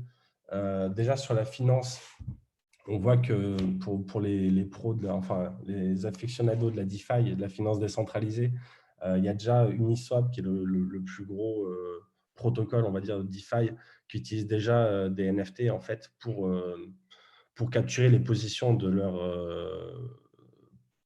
fournisseurs de liquidités. Désolé pour la mauvaise traduction. Et donc, du coup, pareil, AV qui accepte maintenant les NFT comme collatéral. Donc, en termes de finance, il y a un gros cas d'usage parce qu'encore une fois, le format est parfois plus adapté. Le gaming, on l'a vu avec Nicolas, il y a un gros sujet parce que c'est presque natif en fait au gaming et il y a tellement de synergie entre ces deux mondes entre la crypto et le gaming que ça fait des années qu'on en parle et que voilà, c'est pas prêt de s'arrêter. La réalité culture, on va en parler plus en détail. La logistique, on l'a vu avec Nicolas Cantou aussi, qui a des gros enjeux en termes de traçabilité, mais aussi imaginez par exemple si vous êtes capable de tokeniser vos reçus, vous allez pouvoir fournir plus de liquidité et pour pouvoir mettre ces reçus en garantie et donc ralentir, enfin accélérer le processus, les échanges des flux, etc. grâce à ça. Ensuite, tout ce qui est Customer Engagement, Membership, etc. Nicolas Cantu, on a parlé un petit peu aussi, mais par exemple, le King of Leon, ils ont fait un NFT génial, je trouve. Enfin, ils ont fait plusieurs types d'NFT, mais un de leurs NFT, ça permet d'accéder en VIP en permanence à tous leurs concerts en première ligne, en fait, si vous possédez cet NFT. Et donc, on peut se dire que voilà, si la popularité du groupe continue d'augmenter, il y a des chances que ce token puisse se revendre plutôt bien et qu'il y ait des fans qui se l'arrachent parce que ça n'a évidemment pas de prix quand on est vraiment fan. En termes de gouvernance aussi, c'est un cas d'usage qui peut être assez sympa et je vous l'évoquerai rapidement si j'ai le temps. Et l'immobilier, pareil, Nicolas en a parlé avec les métavers qui déjà en fait offrent la possibilité de capturer des terrains. Et voilà, dans le monde du physique aussi, on peut penser que ça fait du sens, par exemple, de tokeniser votre maison. Comme ça vous permet de la mettre en collatéral et derrière d'avoir des emprunts, de la liquidité sur ce bien qui n'est pas du tout liquide à la base. Donc, c'est une des promesses aussi de la tokenisation, c'est rajouter de la liquidité justement sur toutes ces formes d'actifs qui ne sont pas forcément liquides. Et moi, le gros sujet qui m'intéresse, c'est cette idée de culture comme nouvelle classe d'actifs. La culture, bon, mais ça peut être très large, donc ça peut regrouper le gaming, le sport, l'art, les collectibles, etc. Donc, tous les cas d'usage, en fait, dont on a parlé des NFT se recoupent un peu là-dessous. Et quand on le voit, en fait, à l'heure actuelle, je ne sais pas si vous avez suivi l'histoire des cartes Pokémon qui s'arrachent à des petites fortunes. Donc, c'est vraiment une prise de conscience des gens que, voilà, ils investissent dans des… Enfin, c'est comme quand il y avait les grands collectionneurs de Johnny Hallyday ou de Claude François. Enfin, ça a toujours existé, mais maintenant, il y a vraiment, avec les NFT, c'est ce que permet l'arrivée des NFT, c'est l'émergence de cette classe d'actifs qui potentiellement enfin, a le potentiel de vraiment être énorme parce que la culture, c'est ce qui nous rend humains et sa financiarisation, c'est un petit peu ce qui manquait pour une meilleure structure, pour des meilleurs investissements. Enfin, même s'il ne faut pas forcément le voir comme un investissement en soi, mais on voit qu'il y a des gros potentiels avec le NBA Top Shot ou voilà, encore une fois les cartes Pokémon, que les gens justement rattachent énormément de valeur à tout ce qui rapporte aux émotions. Et donc, les NFT, avec les vertus d'identification, de financiarisation et potentiellement d'apporter une meilleure liquidité sur ces actifs, ça permet de faire évoluer cette classe d'actifs et de vraiment être considéré comme une vraie classe d'actifs. Et donc, en tant qu'artiste, ce n'est pas juste génial en termes de revenus, mais potentiellement en tant que nouvelle source d'interaction aussi avec leurs fans. Donc, ils ne sont pas obligés juste de vendre des NFT, ils peuvent les distribuer à leurs plus grands fans. Et ça peut aussi s'appliquer, du coup, comme avec Feedly, ça peut s'appliquer au monde de l'entreprise. Pour vous donner un petit exemple, du coup, nous, à Standa, on a créé une subdivision, on va dire, qui s'appelle Wakanda, qui est spécialisée dans le street art, dans l'art urbain. Et pourquoi ça fait du sens, justement, de capturer l'art urbain sous NFT? Il faut savoir que ce qui fait aussi la beauté de cet art, c'est qu'il est éphémère. Et donc, souvent, on n'a plus de traces. Et c'est un petit peu, encore une fois, le compromis. Mais le fait qu'en fait, il doit y avoir 99% des artistes qui numérisent leur art sur les réseaux sociaux, que ce soit en termes de vitrine ou de souvenirs. Le NFT, ça peut apporter une meilleure digitalisation, en fait, une meilleure numéralisation de cet art. Tout d'abord parce que y a des métadonnées qui sont rattachées à ce NFT et qui, du coup, peuvent, dans la manière dans laquelle on programme, ne peuvent pas être itérables, donc, à part quelques-uns, mais je vous l'expliquerai. Donc, ça a une valeur historique, évidemment, parce qu'on est capable de dire, voilà, cette œuvre, elle a été faite à tel moment par tel artiste, avec tel en collaboration avec la mairie de Paris et marque de sponsor. Enfin, vous pouvez mettre tout ce que vous voulez, quand c'est que ça a été fait, quand c'est que ça a été détruit, etc. Et on a un artiste français qui s'appelle Pascal Boyard, qui maintenant tokenise toutes ses œuvres qu'il fait. À la base, il s'est fait connaître en mettant un QR code à côté de ses œuvres pour recevoir des dons. Il a reçu plus d'un Bitcoin de donations. Donc, on a créé l'application où en fait, les street artistes n'ont pas besoin de mettre de QR code. Ils prennent juste en photo l'œuvre et ils peuvent faire des dons à l'artiste. Mais maintenant, en fait, le gros de ses revenus vient de la tokenisation de ses œuvres et certaines de ses fresques se vendent à plusieurs centaines de milliers. Je pense que même la dernière se vend à plusieurs millions parce qu'en fait, il divise chaque personnage est un propre token et chacun de ces personnages est parti à un Ether à peu près minimum et il y a 200 personnages. Donc voilà. Bon. On a un millionnaire via les NFT français.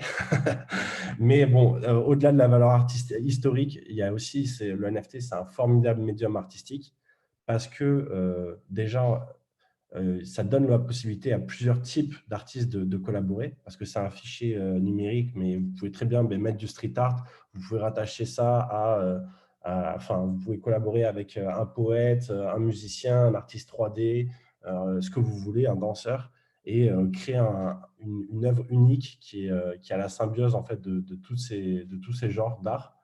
Et le fait qu'on puisse le programmer, encore une fois, on peut dire, bon, ben, voilà, à la vente, 20% ira aux musiciens, 10% aux danseurs, etc., etc.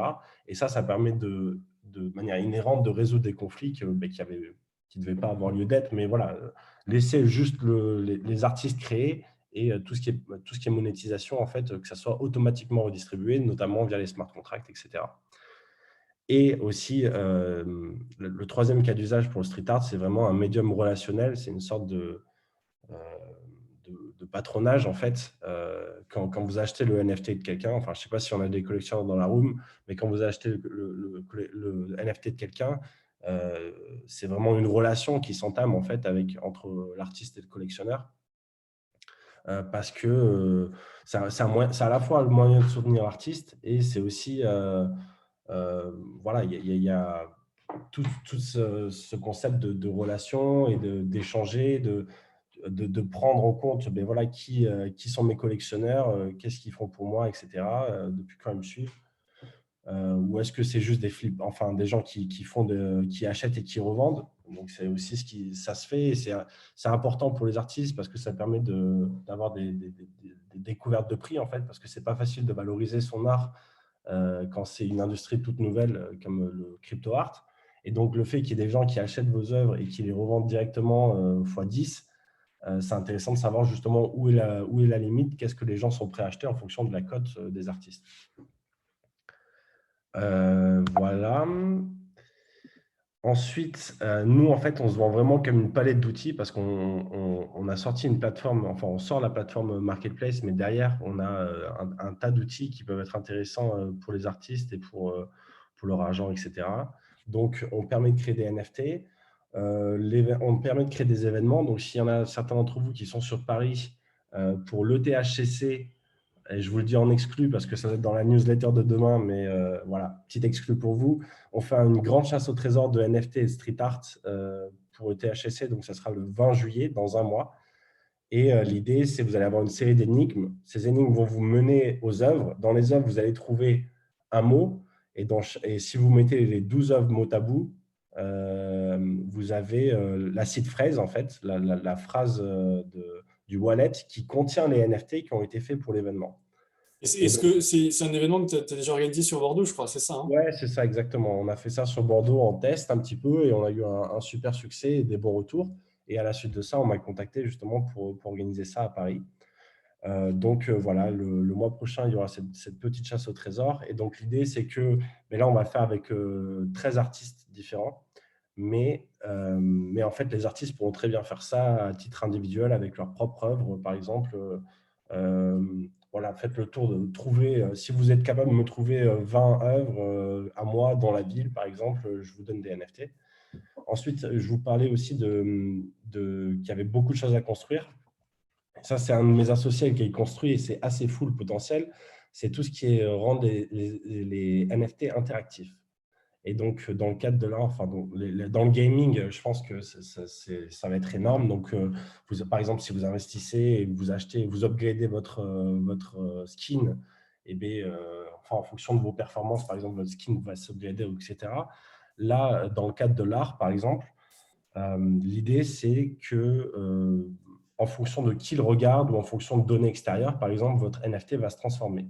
Et donc, par exemple, on a un cas d'usage très simple avec le street art, c'est qu'en fonction de l'heure à laquelle vous regardez votre NFT, le NFT va, enfin, l'affichage du NFT va correspondre à l'heure qui est chez vous, en fait, et l'apparence actuelle du NFT. Donc, si vous regardez pendant la nuit, vous allez moins bien dire, enfin voilà, ça sera une photo du NFT pendant la nuit. Mais ça, du coup, on peut faire, c'est infini. Il y a Async Art, c'est une marketplace aussi qui permet de faire ça. Sauf qu'eux, ils ont plusieurs layers, donc il faut acheter tous les layers, il faut acheter toutes les couches, en fait. Là, avec Beyond NFT, c'est mon associé Simon Frémaux qui développe ça, qui est un projet open source, donc tout le monde peut y contribuer. Ça permet voilà, de rendre les NFT interactifs, et donc ça, c'est le futur de l'art. Donc, à partir du moment où que ça soit de l'art génératif déjà, donc qui l'achète en fonction de votre adresse publique, le NFT va changer, ça c'est une chose, mais il y a aussi tout cet aspect de, bon, mais voilà, en fonction de la météo, de la station spatiale ou du cours du Bitcoin, votre NFT ou l'affichage du NFT va changer. Et donc, ce n'est pas le NFT qu'on modifie en soi, mais c'est l'affichage du NFT. Ensuite, bon, on a la partie donation, je vous disais, avec une simple photo de l'œuvre, vous pouvez faire des dons, bon, ça c'est un petit peu à part. StreetBio, c'est un Linktree en Web3 qu'on est en train de développer. Ensuite, il y a toute la partie Unlockable Content, avec notamment Lead Protocol, ça s'appelle. Et Unlockable Content, ça permet de, voilà, quand vous achetez un NFT, le propriétaire va avoir accès à un fichier exclusif. Et donc ça, on peut penser du coup à plein de cas d'usage hyper intéressants. Donc déjà, il y a une limite par rapport aux fichiers, à la taille des fichiers qu'on peut avoir. Donc si vous achetez vraiment de l'art digital et que vous voulez avoir le fichier en hyper bonne qualité, et bien, avoir un système d'unlockable content, ça peut être justement un moyen d'accéder à ce fichier et s'assurer qu'en fait, ouais, le collectionneur récupère le fichier en bonne qualité. Voilà, sur notre boîte à outils, on a plein d'autres idées, etc. Et on a une grande liste. Donc, voilà, ça évoluera vachement avec aussi les cas d'usage. Voilà, et je voulais finir sur une petite note un petit peu futuriste pour donner un petit peu de perspective par rapport au NFT. Il y a 3 cas d'usage voilà, que j'en ai parlé là. Il y a le earn to play, donc ce dont nous parlait Nicolas, qui avec Axie Infinity, c'est possible, même si Axie Infinity sont du coup encore en bêta et qu'il y a encore beaucoup de choses à faire. Quand j'ai malheureusement plus les noms, mais il y a pas mal de jeux qui ont été faits où en gros, bon, mais vous faites des combats, pareil, vous avez un petit personnage, vous faites des combats, et en fonction de si vous êtes dans le classement, dans le top 20, dans le top 30, vous allez être rémunéré avec des tokens. Et donc ça incite les meilleurs joueurs voilà, à venir, à être rémunérés et potentiellement vivre de ça. Donc ça, c'est un super cas d'usage qui est hyper intéressant. Et effectivement, Nicolas a soulevé des questions un petit peu philosophiques qui ne m'avaient même pas traversé l'esprit, mais qui sont voilà, très, très importantes à considérer. Dans cette idée de ranking, nous, ce qu'on voudrait faire en fait avec Wakanda, c'est décentraliser la gouvernance. Et ça, pour ça, ce qui se fait actuellement, c'est on distribue des tokens à nos utilisateurs et l'économie, enfin la théorie des jeux va faire que ça va se retrouver dans les mains de ceux que ça intéresse, etc. Enfin, c'est beaucoup d'assumptions. Beaucoup d'hypothèses, pardon. Et nous, en fait, un système qu'on aimerait explorer, c'est en fonction de… par exemple, on va mettre des classements parce que notre problème, c'est qu'on a beaucoup de parties prenantes. Donc, on a les collectionneurs, on a les artistes, on a potentiellement les liquidity providers, on a les contributeurs, donc ceux qui vont mapper la carte, par exemple, de street art dans leur ville, etc. Et donc, l'idée, ça serait de faire des classements, en fait, des rankings. Et si vous êtes dans le ranking, dans le top 100, par exemple, des collectionneurs, et que vous l'êtes depuis je ne sais pas combien de jours, depuis 50 jours, eh bien, vous allez gagner, en fait, vous allez avoir un NFT. Bon, je suis dans le top 50 collectionneurs depuis 100 jours. Et le fait d'avoir, en termes de longévité et de classement, si vous êtes voilà, top 50 et depuis 50 jours, vous allez avoir un certain ratio et tous les mois, le NFT que vous possédez en mode déjà, c'est une preuve que vous êtes impliqué dans la communauté. Et en plus, ça permet du coup de distribuer des tokens potentiellement, de dire, bon, ben voilà, tous les mois, vu que je suis dans le ranking de top collectionneur et que je le suis depuis longtemps, je vais gagner un certain montant de tokens et que je vais pouvoir un petit peu farmer du coup de cette manière. Et donc, on pense que ça peut être des meilleurs moyens justement de gouvernance et de levée de fonds parce qu'il y a ce côté social déjà, de preuve sociale qui prouve que vous êtes depuis longtemps impliqué dans la communauté, etc. Et voilà, c'est une idée assez sympa. Une autre que j'ai évoquée rapidement en début de présentation. Florent, ouais, juste si tu peux speeder, non, mais vas-y, termine. Je te laisse terminer juste pour te dire qu'on va passer aux questions. On est déjà à la bourre pour les questions, mais termine ta présentation, je t'en prie. C'est le dernier point, juste, c'est les NFT comme collatéral et je pense que c'est le plus grand cas d'usage et sur lequel aussi on bosse avec Stendhal. C'est justement comment fournir de la liquidité sur les NFT pour que potentiellement on s'en serve dans la DeFi et qu'on puisse connecter ces deux mondes justement de finances décentralisées et NFT et donc avoir un prix en permanence auquel les gens sont prêts à acheter ce NFT. Et donc, enfin, il y a énormément, il y a déjà 3-4 protocoles qui existent justement qui permettent de contracter de la dette, d'avoir de la liquidité, de diviser les NFT. Et ça, c'est un cas d'usage, je pense, qui va être hyper important parce que justement, ça fait le lien entre NFT et DeFi. Voilà, c'est tout ce que j'ai. Excellent. Merci beaucoup. Merci Florent pour cette présentation bien complète Et et ta vision du potentiel des NFT. Je vous propose de passer directement aux questions. Alors, je vous ai proposé si vous voulez, unmuter, unmuter vos micros si vous avez des questions. Sinon, je ne sais pas, si vous avez des questions par rapport à ce que, surtout à présenter aussi Damien, aussi en première partie, parce que c'est vrai qu'il a été assez rapide et je vous laisse la parole, n'hésitez pas.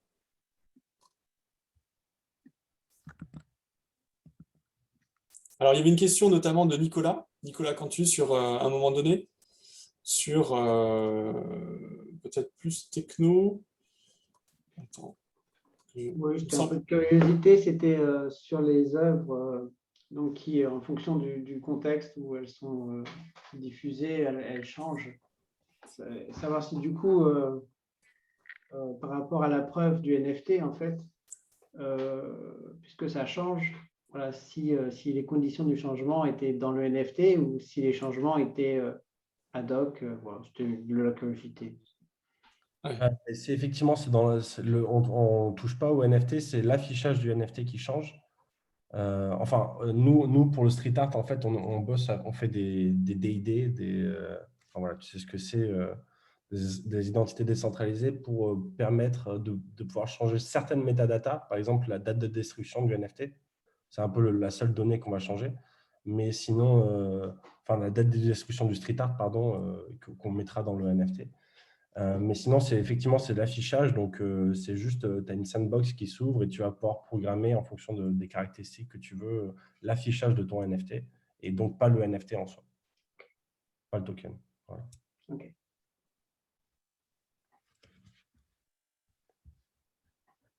Mais ouais, pareil, les NFT interactifs, je pense que tout ce qui est OpenSea, etc., Rarible, elles ont commencé à justement contacter Simon parce que le cas d'usage, il est assez important et voilà, ça dépasse l'art.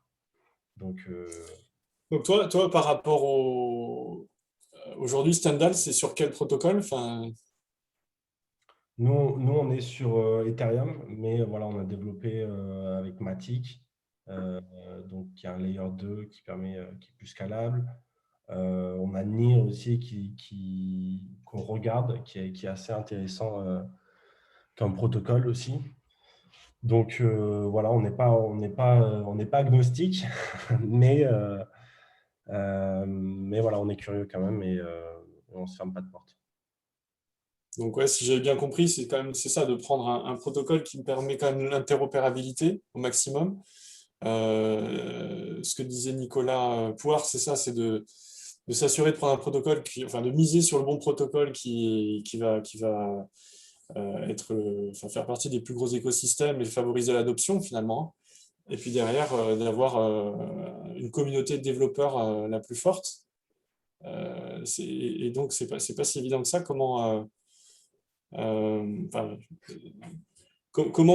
C'est quoi la stratégie pour sélectionner le meilleur protocole? Peut-être Nicolas aussi, Nicolas Cantu, si tu as... Oui, bon, la stratégie, elle peut être liée à des tactiques aussi. Hein. Il y a aussi, pour faire simple, aujourd'hui, ça va se construire en couches. Hein. Pour l'instant, on a les premières couches, puis il y a les deuxièmes couches, les layer 2, effectivement, qui sont pour la plupart gratuites, pour la plupart rapides, et qui se certifient tout leur historique, en fait, sur la layer 1, qui peut être une chaîne plus grosse, plus robuste. Et donc, on a un peu comme ça le meilleur des mondes. Mais ça, c'est la layer 2, c'est l'interopérabilité, du coup. On peut se certifier sur plusieurs chaînes et on peut certifier d'autres chaînes dessus. Et puis la scalabilité, parce que ces layer 2, finalement, on va les configurer comme on veut. Donc, on va configurer qu'elles sont privées sur l'infrastructure, que ceux qui signent des blocs sont définis, mais on peut aussi configurer que c'est public, on peut configurer que c'est privé, etc. Et même le PEG, la certification elle-même, peut aussi être configurée. Donc, il y a des règles de gouvernance qui sont vraiment à façon, configurables sur ces layer 2, en général rapides et performantes, et qui permettent d'émettre des assets. Même sur Bitcoin, les layer 2 permettent d'émettre des tokens spécifiques, etc.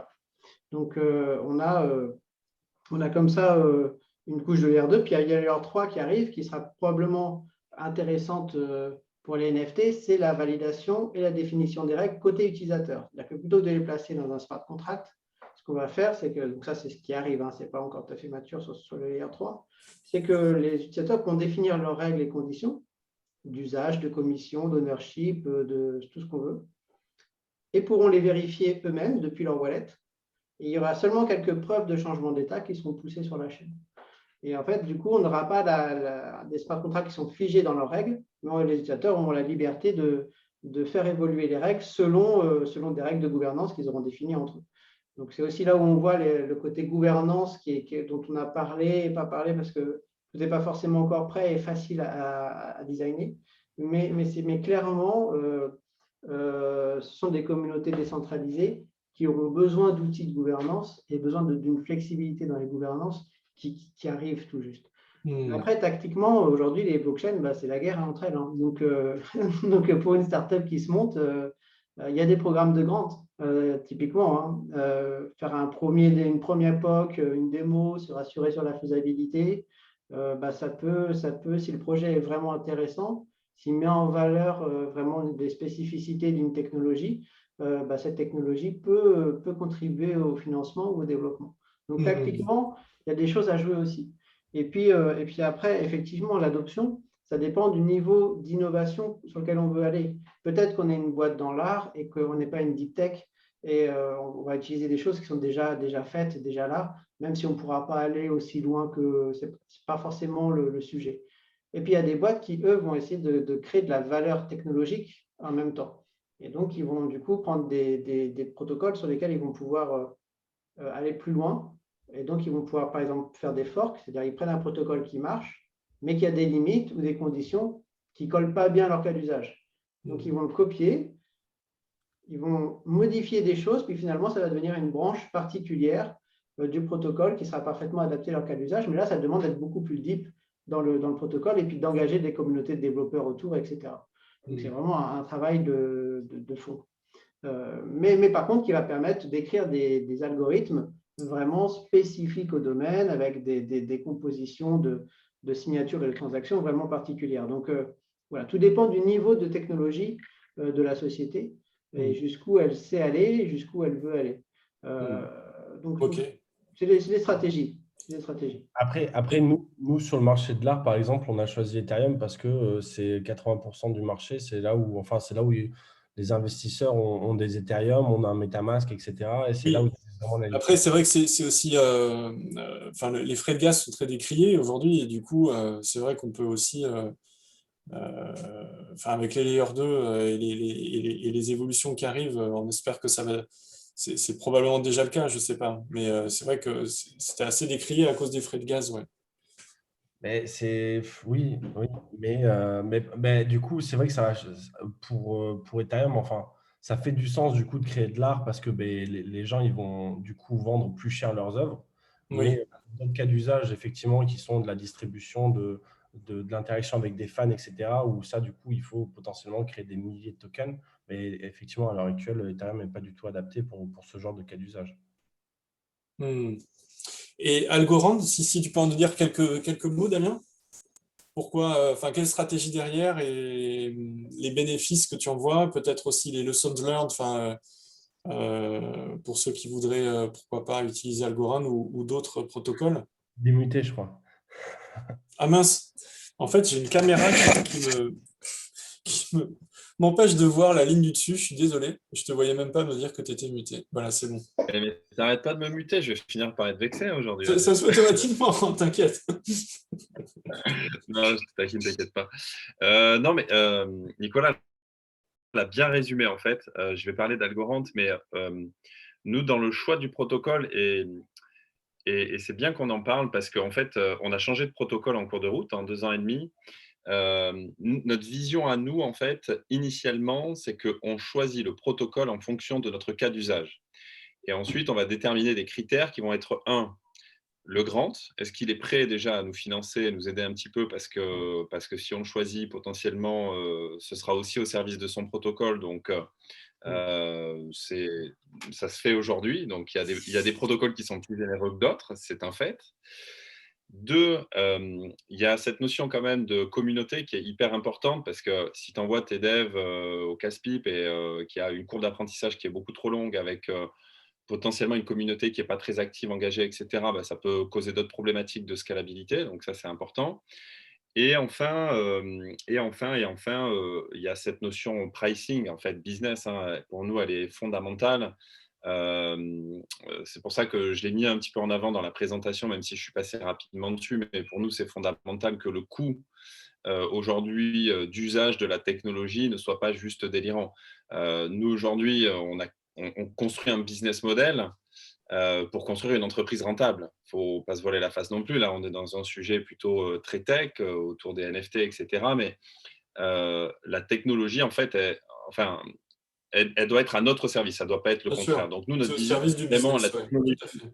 Exactement, c'est un moyen d'eux et ce n'est pas une raison d'être. C'est Mm. exactement ça que nous, on met en avant dans notre vision des choses. D'ailleurs, auprès de nos clients, on ne parle jamais de blockchain parce qu'on sait que ça va créer des relations de complexité infinie. Et ce n'est pas le sujet pour nous. Tu vois, demain, j'ai un commerçant, jamais je lui parle de blockchain. Hein, je vous confirme, même une ville aujourd'hui ou un territoire, au-delà des aspects sécurité, transparence, qui peuvent être des aspects et des leviers forts commercialement parlant, après, eux, ce qu'ils veulent, c'est juste avoir un produit qui est fonctionnel et qui va apporter de la valeur ajoutée en fait pour un cas d'usage spécifique. Donc voilà, donc pour le choix, nous, ça c'est les critères. Donc initialement, on avait comme protocole Stellar, qui est un protocole un petit peu différent, mais qui servait en fait notre cas d'usage. On a un petit peu évolué, et c'est pour ça que je parle beaucoup d'Algorand, parce que notre cas d'usage aussi a lui aussi beaucoup évolué. Et aujourd'hui, je suis plutôt très satisfait de la direction que prend ce protocole, qui commence à être très structuré, qui finance des cas d'usage, c'est vrai, mais qui est aussi très, très implanté, qui a une communauté de développeurs qui est aujourd'hui très active et qui fait le job, quoi. Donc nous, aujourd'hui, en effet, on est bien sur Algo parce qu'ils ont une belle vision. En plus, et on n'en a pas parlé, mais c'est hyper important, ils sont green, entre guillemets. Donc, c'est un protocole aujourd'hui qui revendique du carbone neutral en termes d'émissions, etc. Donc, c'est très vertueux, en fait, d'utiliser aujourd'hui Algorand. Et nous, c'est un pari pour l'avenir, en fait, qu'on fait pour toutes ces raisons. Donc, aussi bien économique on va dire, RSE, entre guillemets, hein, etc., etc. Donc, évidemment, il y a plein de sujets. Et Nicolas, tu l'as super bien résumé, en fait. Tout dépend de ce que tu attends de ton produit, de comment tu vas le faire évoluer, de ta structure d'équipe, de comment tu vas faire évoluer ton produit, tout simplement, tes fonctionnalités, etc. etc. Voilà. Je pense que c'est surtout ça Et le parti. justement, c'est une belle transition. C'est quoi les prochains steps d'un point de vue développement de produit donc pour Feedly, et puis même d'un point de vue plus moyen long terme stratégique, on va dire. Ouais. Nous, sur la partie produit pur et dur, aujourd'hui, on a une suite de produits qui est plutôt très, très étoffée. Donc, l'objectif aujourd'hui, c'est d'apporter toujours autant de valeur ajoutée pour des commerçants en termes de feature marketing que pour des villes. Mais on a un gros sujet à la rentrée où on va vraiment se focaliser sur notre application mobile, où on veut créer vraiment quelque chose qui va être comme une super app sur lequel on va pouvoir faire aussi bien de la fidélité que du paiement, que stocker ses NFT le cas échéant, que envoyer de l'argent, faire des cagnottes, etc. Donc, on a Donc, une rendre vision aujourd'hui. échangeable, interopérable les Ouais. points de fidélité entre eux, quoi. Peu importe Alors, les marques, peu alors, importe. aujourd'hui, ils le sont déjà. Aujourd'hui, on arrive très bien à D'accord. faire l'interopérabilité des points de fidélité. Donc, les points que tu as aujourd'hui chez ton fromager préféré, tu peux les échanger ou les donner contre n'importe quel type de points. Demain, on va rajouter une couche supplémentaire où tu pourras même les convertir. C'est-à-dire que tu pourras les changer en euros, dollars, bitcoin, Ethereum, algo, ce que tu veux. Peut-être notre futur token, j'en sais rien. Mais il y a plein de sujets autour de ça.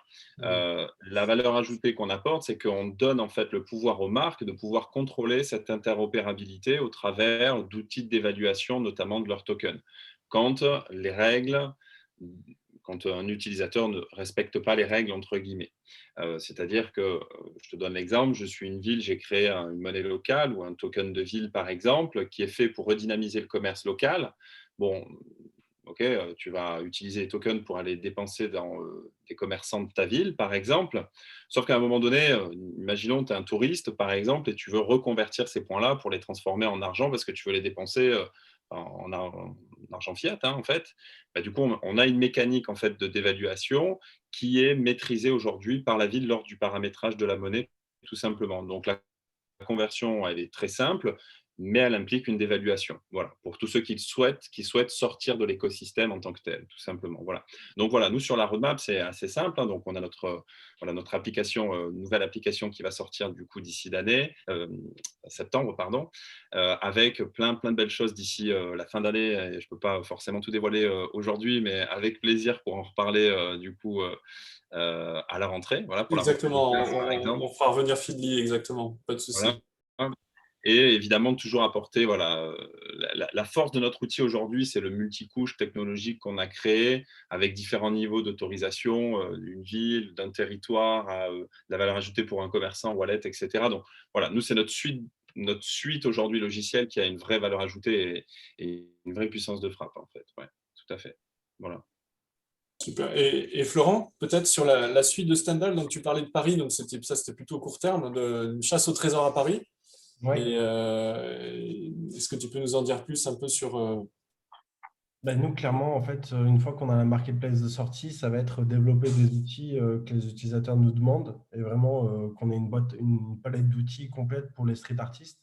Et derrière, le grand virage, en fait, c'est on essaye de construire un automated market maker pour NFT. Donc, comme Uniswap, je ne sais pas si peut-être que ça vous parle, Uniswap, du coup, le Uniswap du NFT, donc, où l'idée, c'est plutôt qu'avoir une paire de tokens, vous pouvez trader et fournir de la liquidité. Vous pouvez fournir de la liquidité à une pool, mais pour un artiste. Donc, un artiste a une pool, et dans cette pool, il va y avoir les collectionneurs, les spéculateurs, les investisseurs, les amis, etc.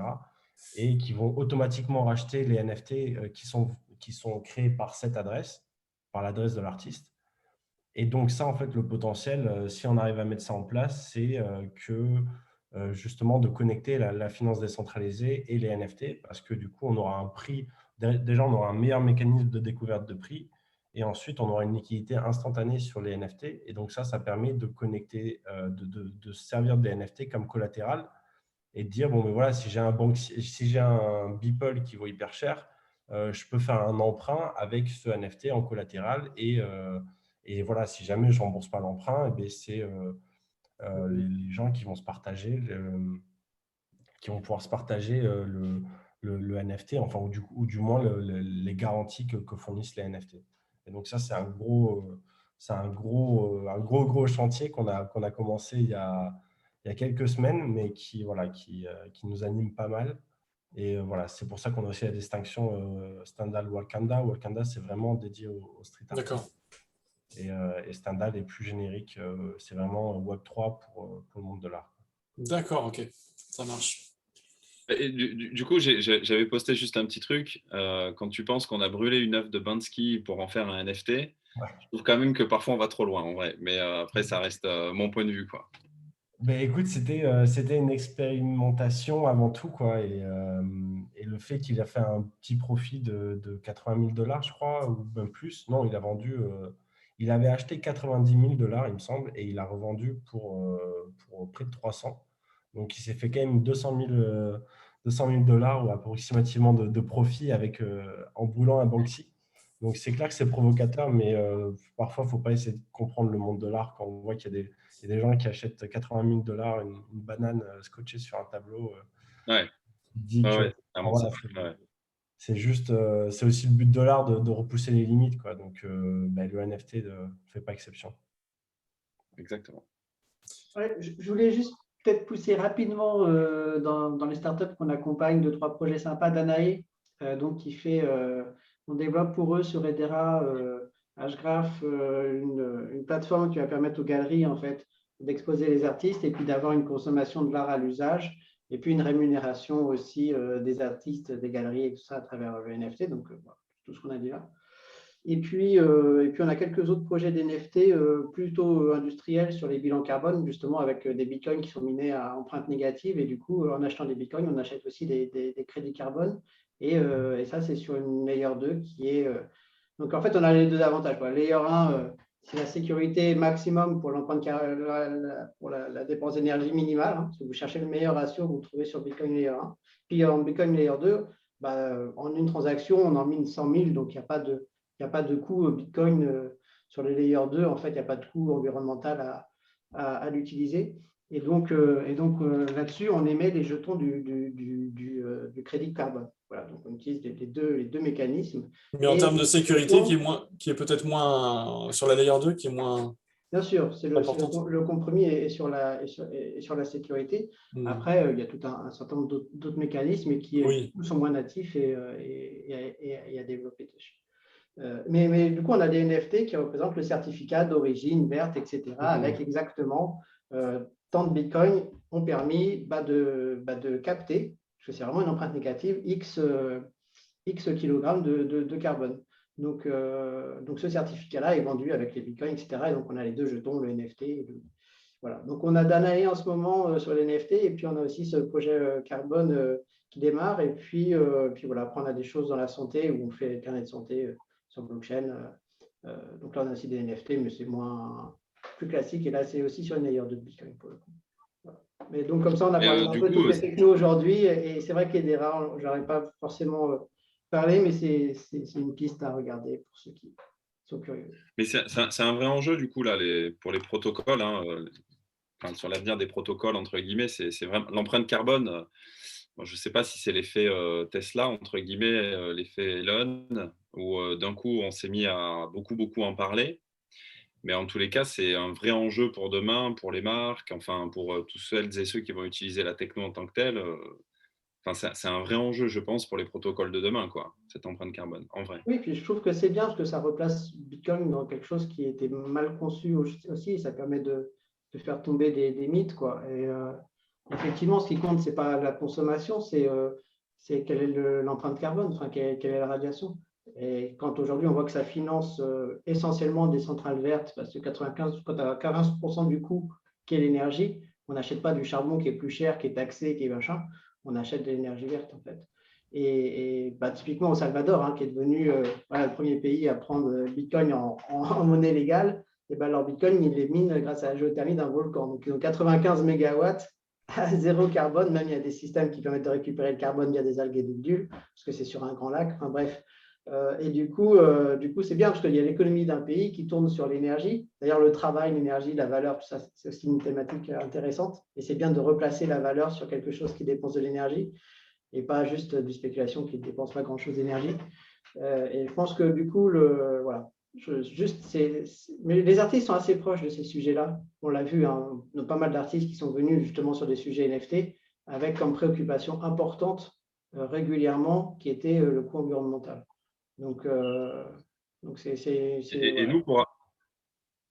nous, pour abonder, on a une ville en UK aujourd'hui dont l'objectif principal, c'est d'avoir une monnaie locale et de migrer sur un protocole. Et un des critères, c'est que ce soit carbone neutral à 100%, quoi. Voilà. Donc, c'est un vrai enjeu, quoi. Vraiment, Qui viennent acheter nos bitcoins à empreinte carbone négative. Ouais, c'est ça. Donc, ouais, non, un vrai sujet de fond. Ce sera peut-être du coup la thématique d'un prochain webinaire, du coup, pour David. Ah oui, oui, non, mais complètement. Bah, justement, j'en profite, merci. Je vais conclure sur la dimension carbone, justement. Merci à tous pour vos interventions. Merci pour votre contribution et votre participation. La session sera retransmise sur le channel YouTube dès demain, puisqu'elle était enregistrée, si vous êtes tous d'accord. Et puis, ainsi que les slides, donc bientôt disponibles sur notre site.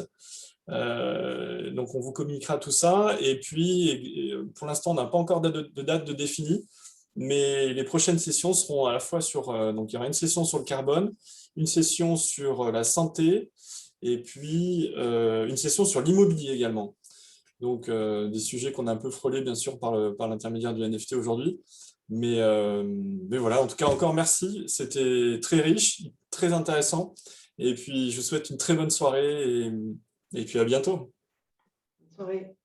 Merci, au revoir.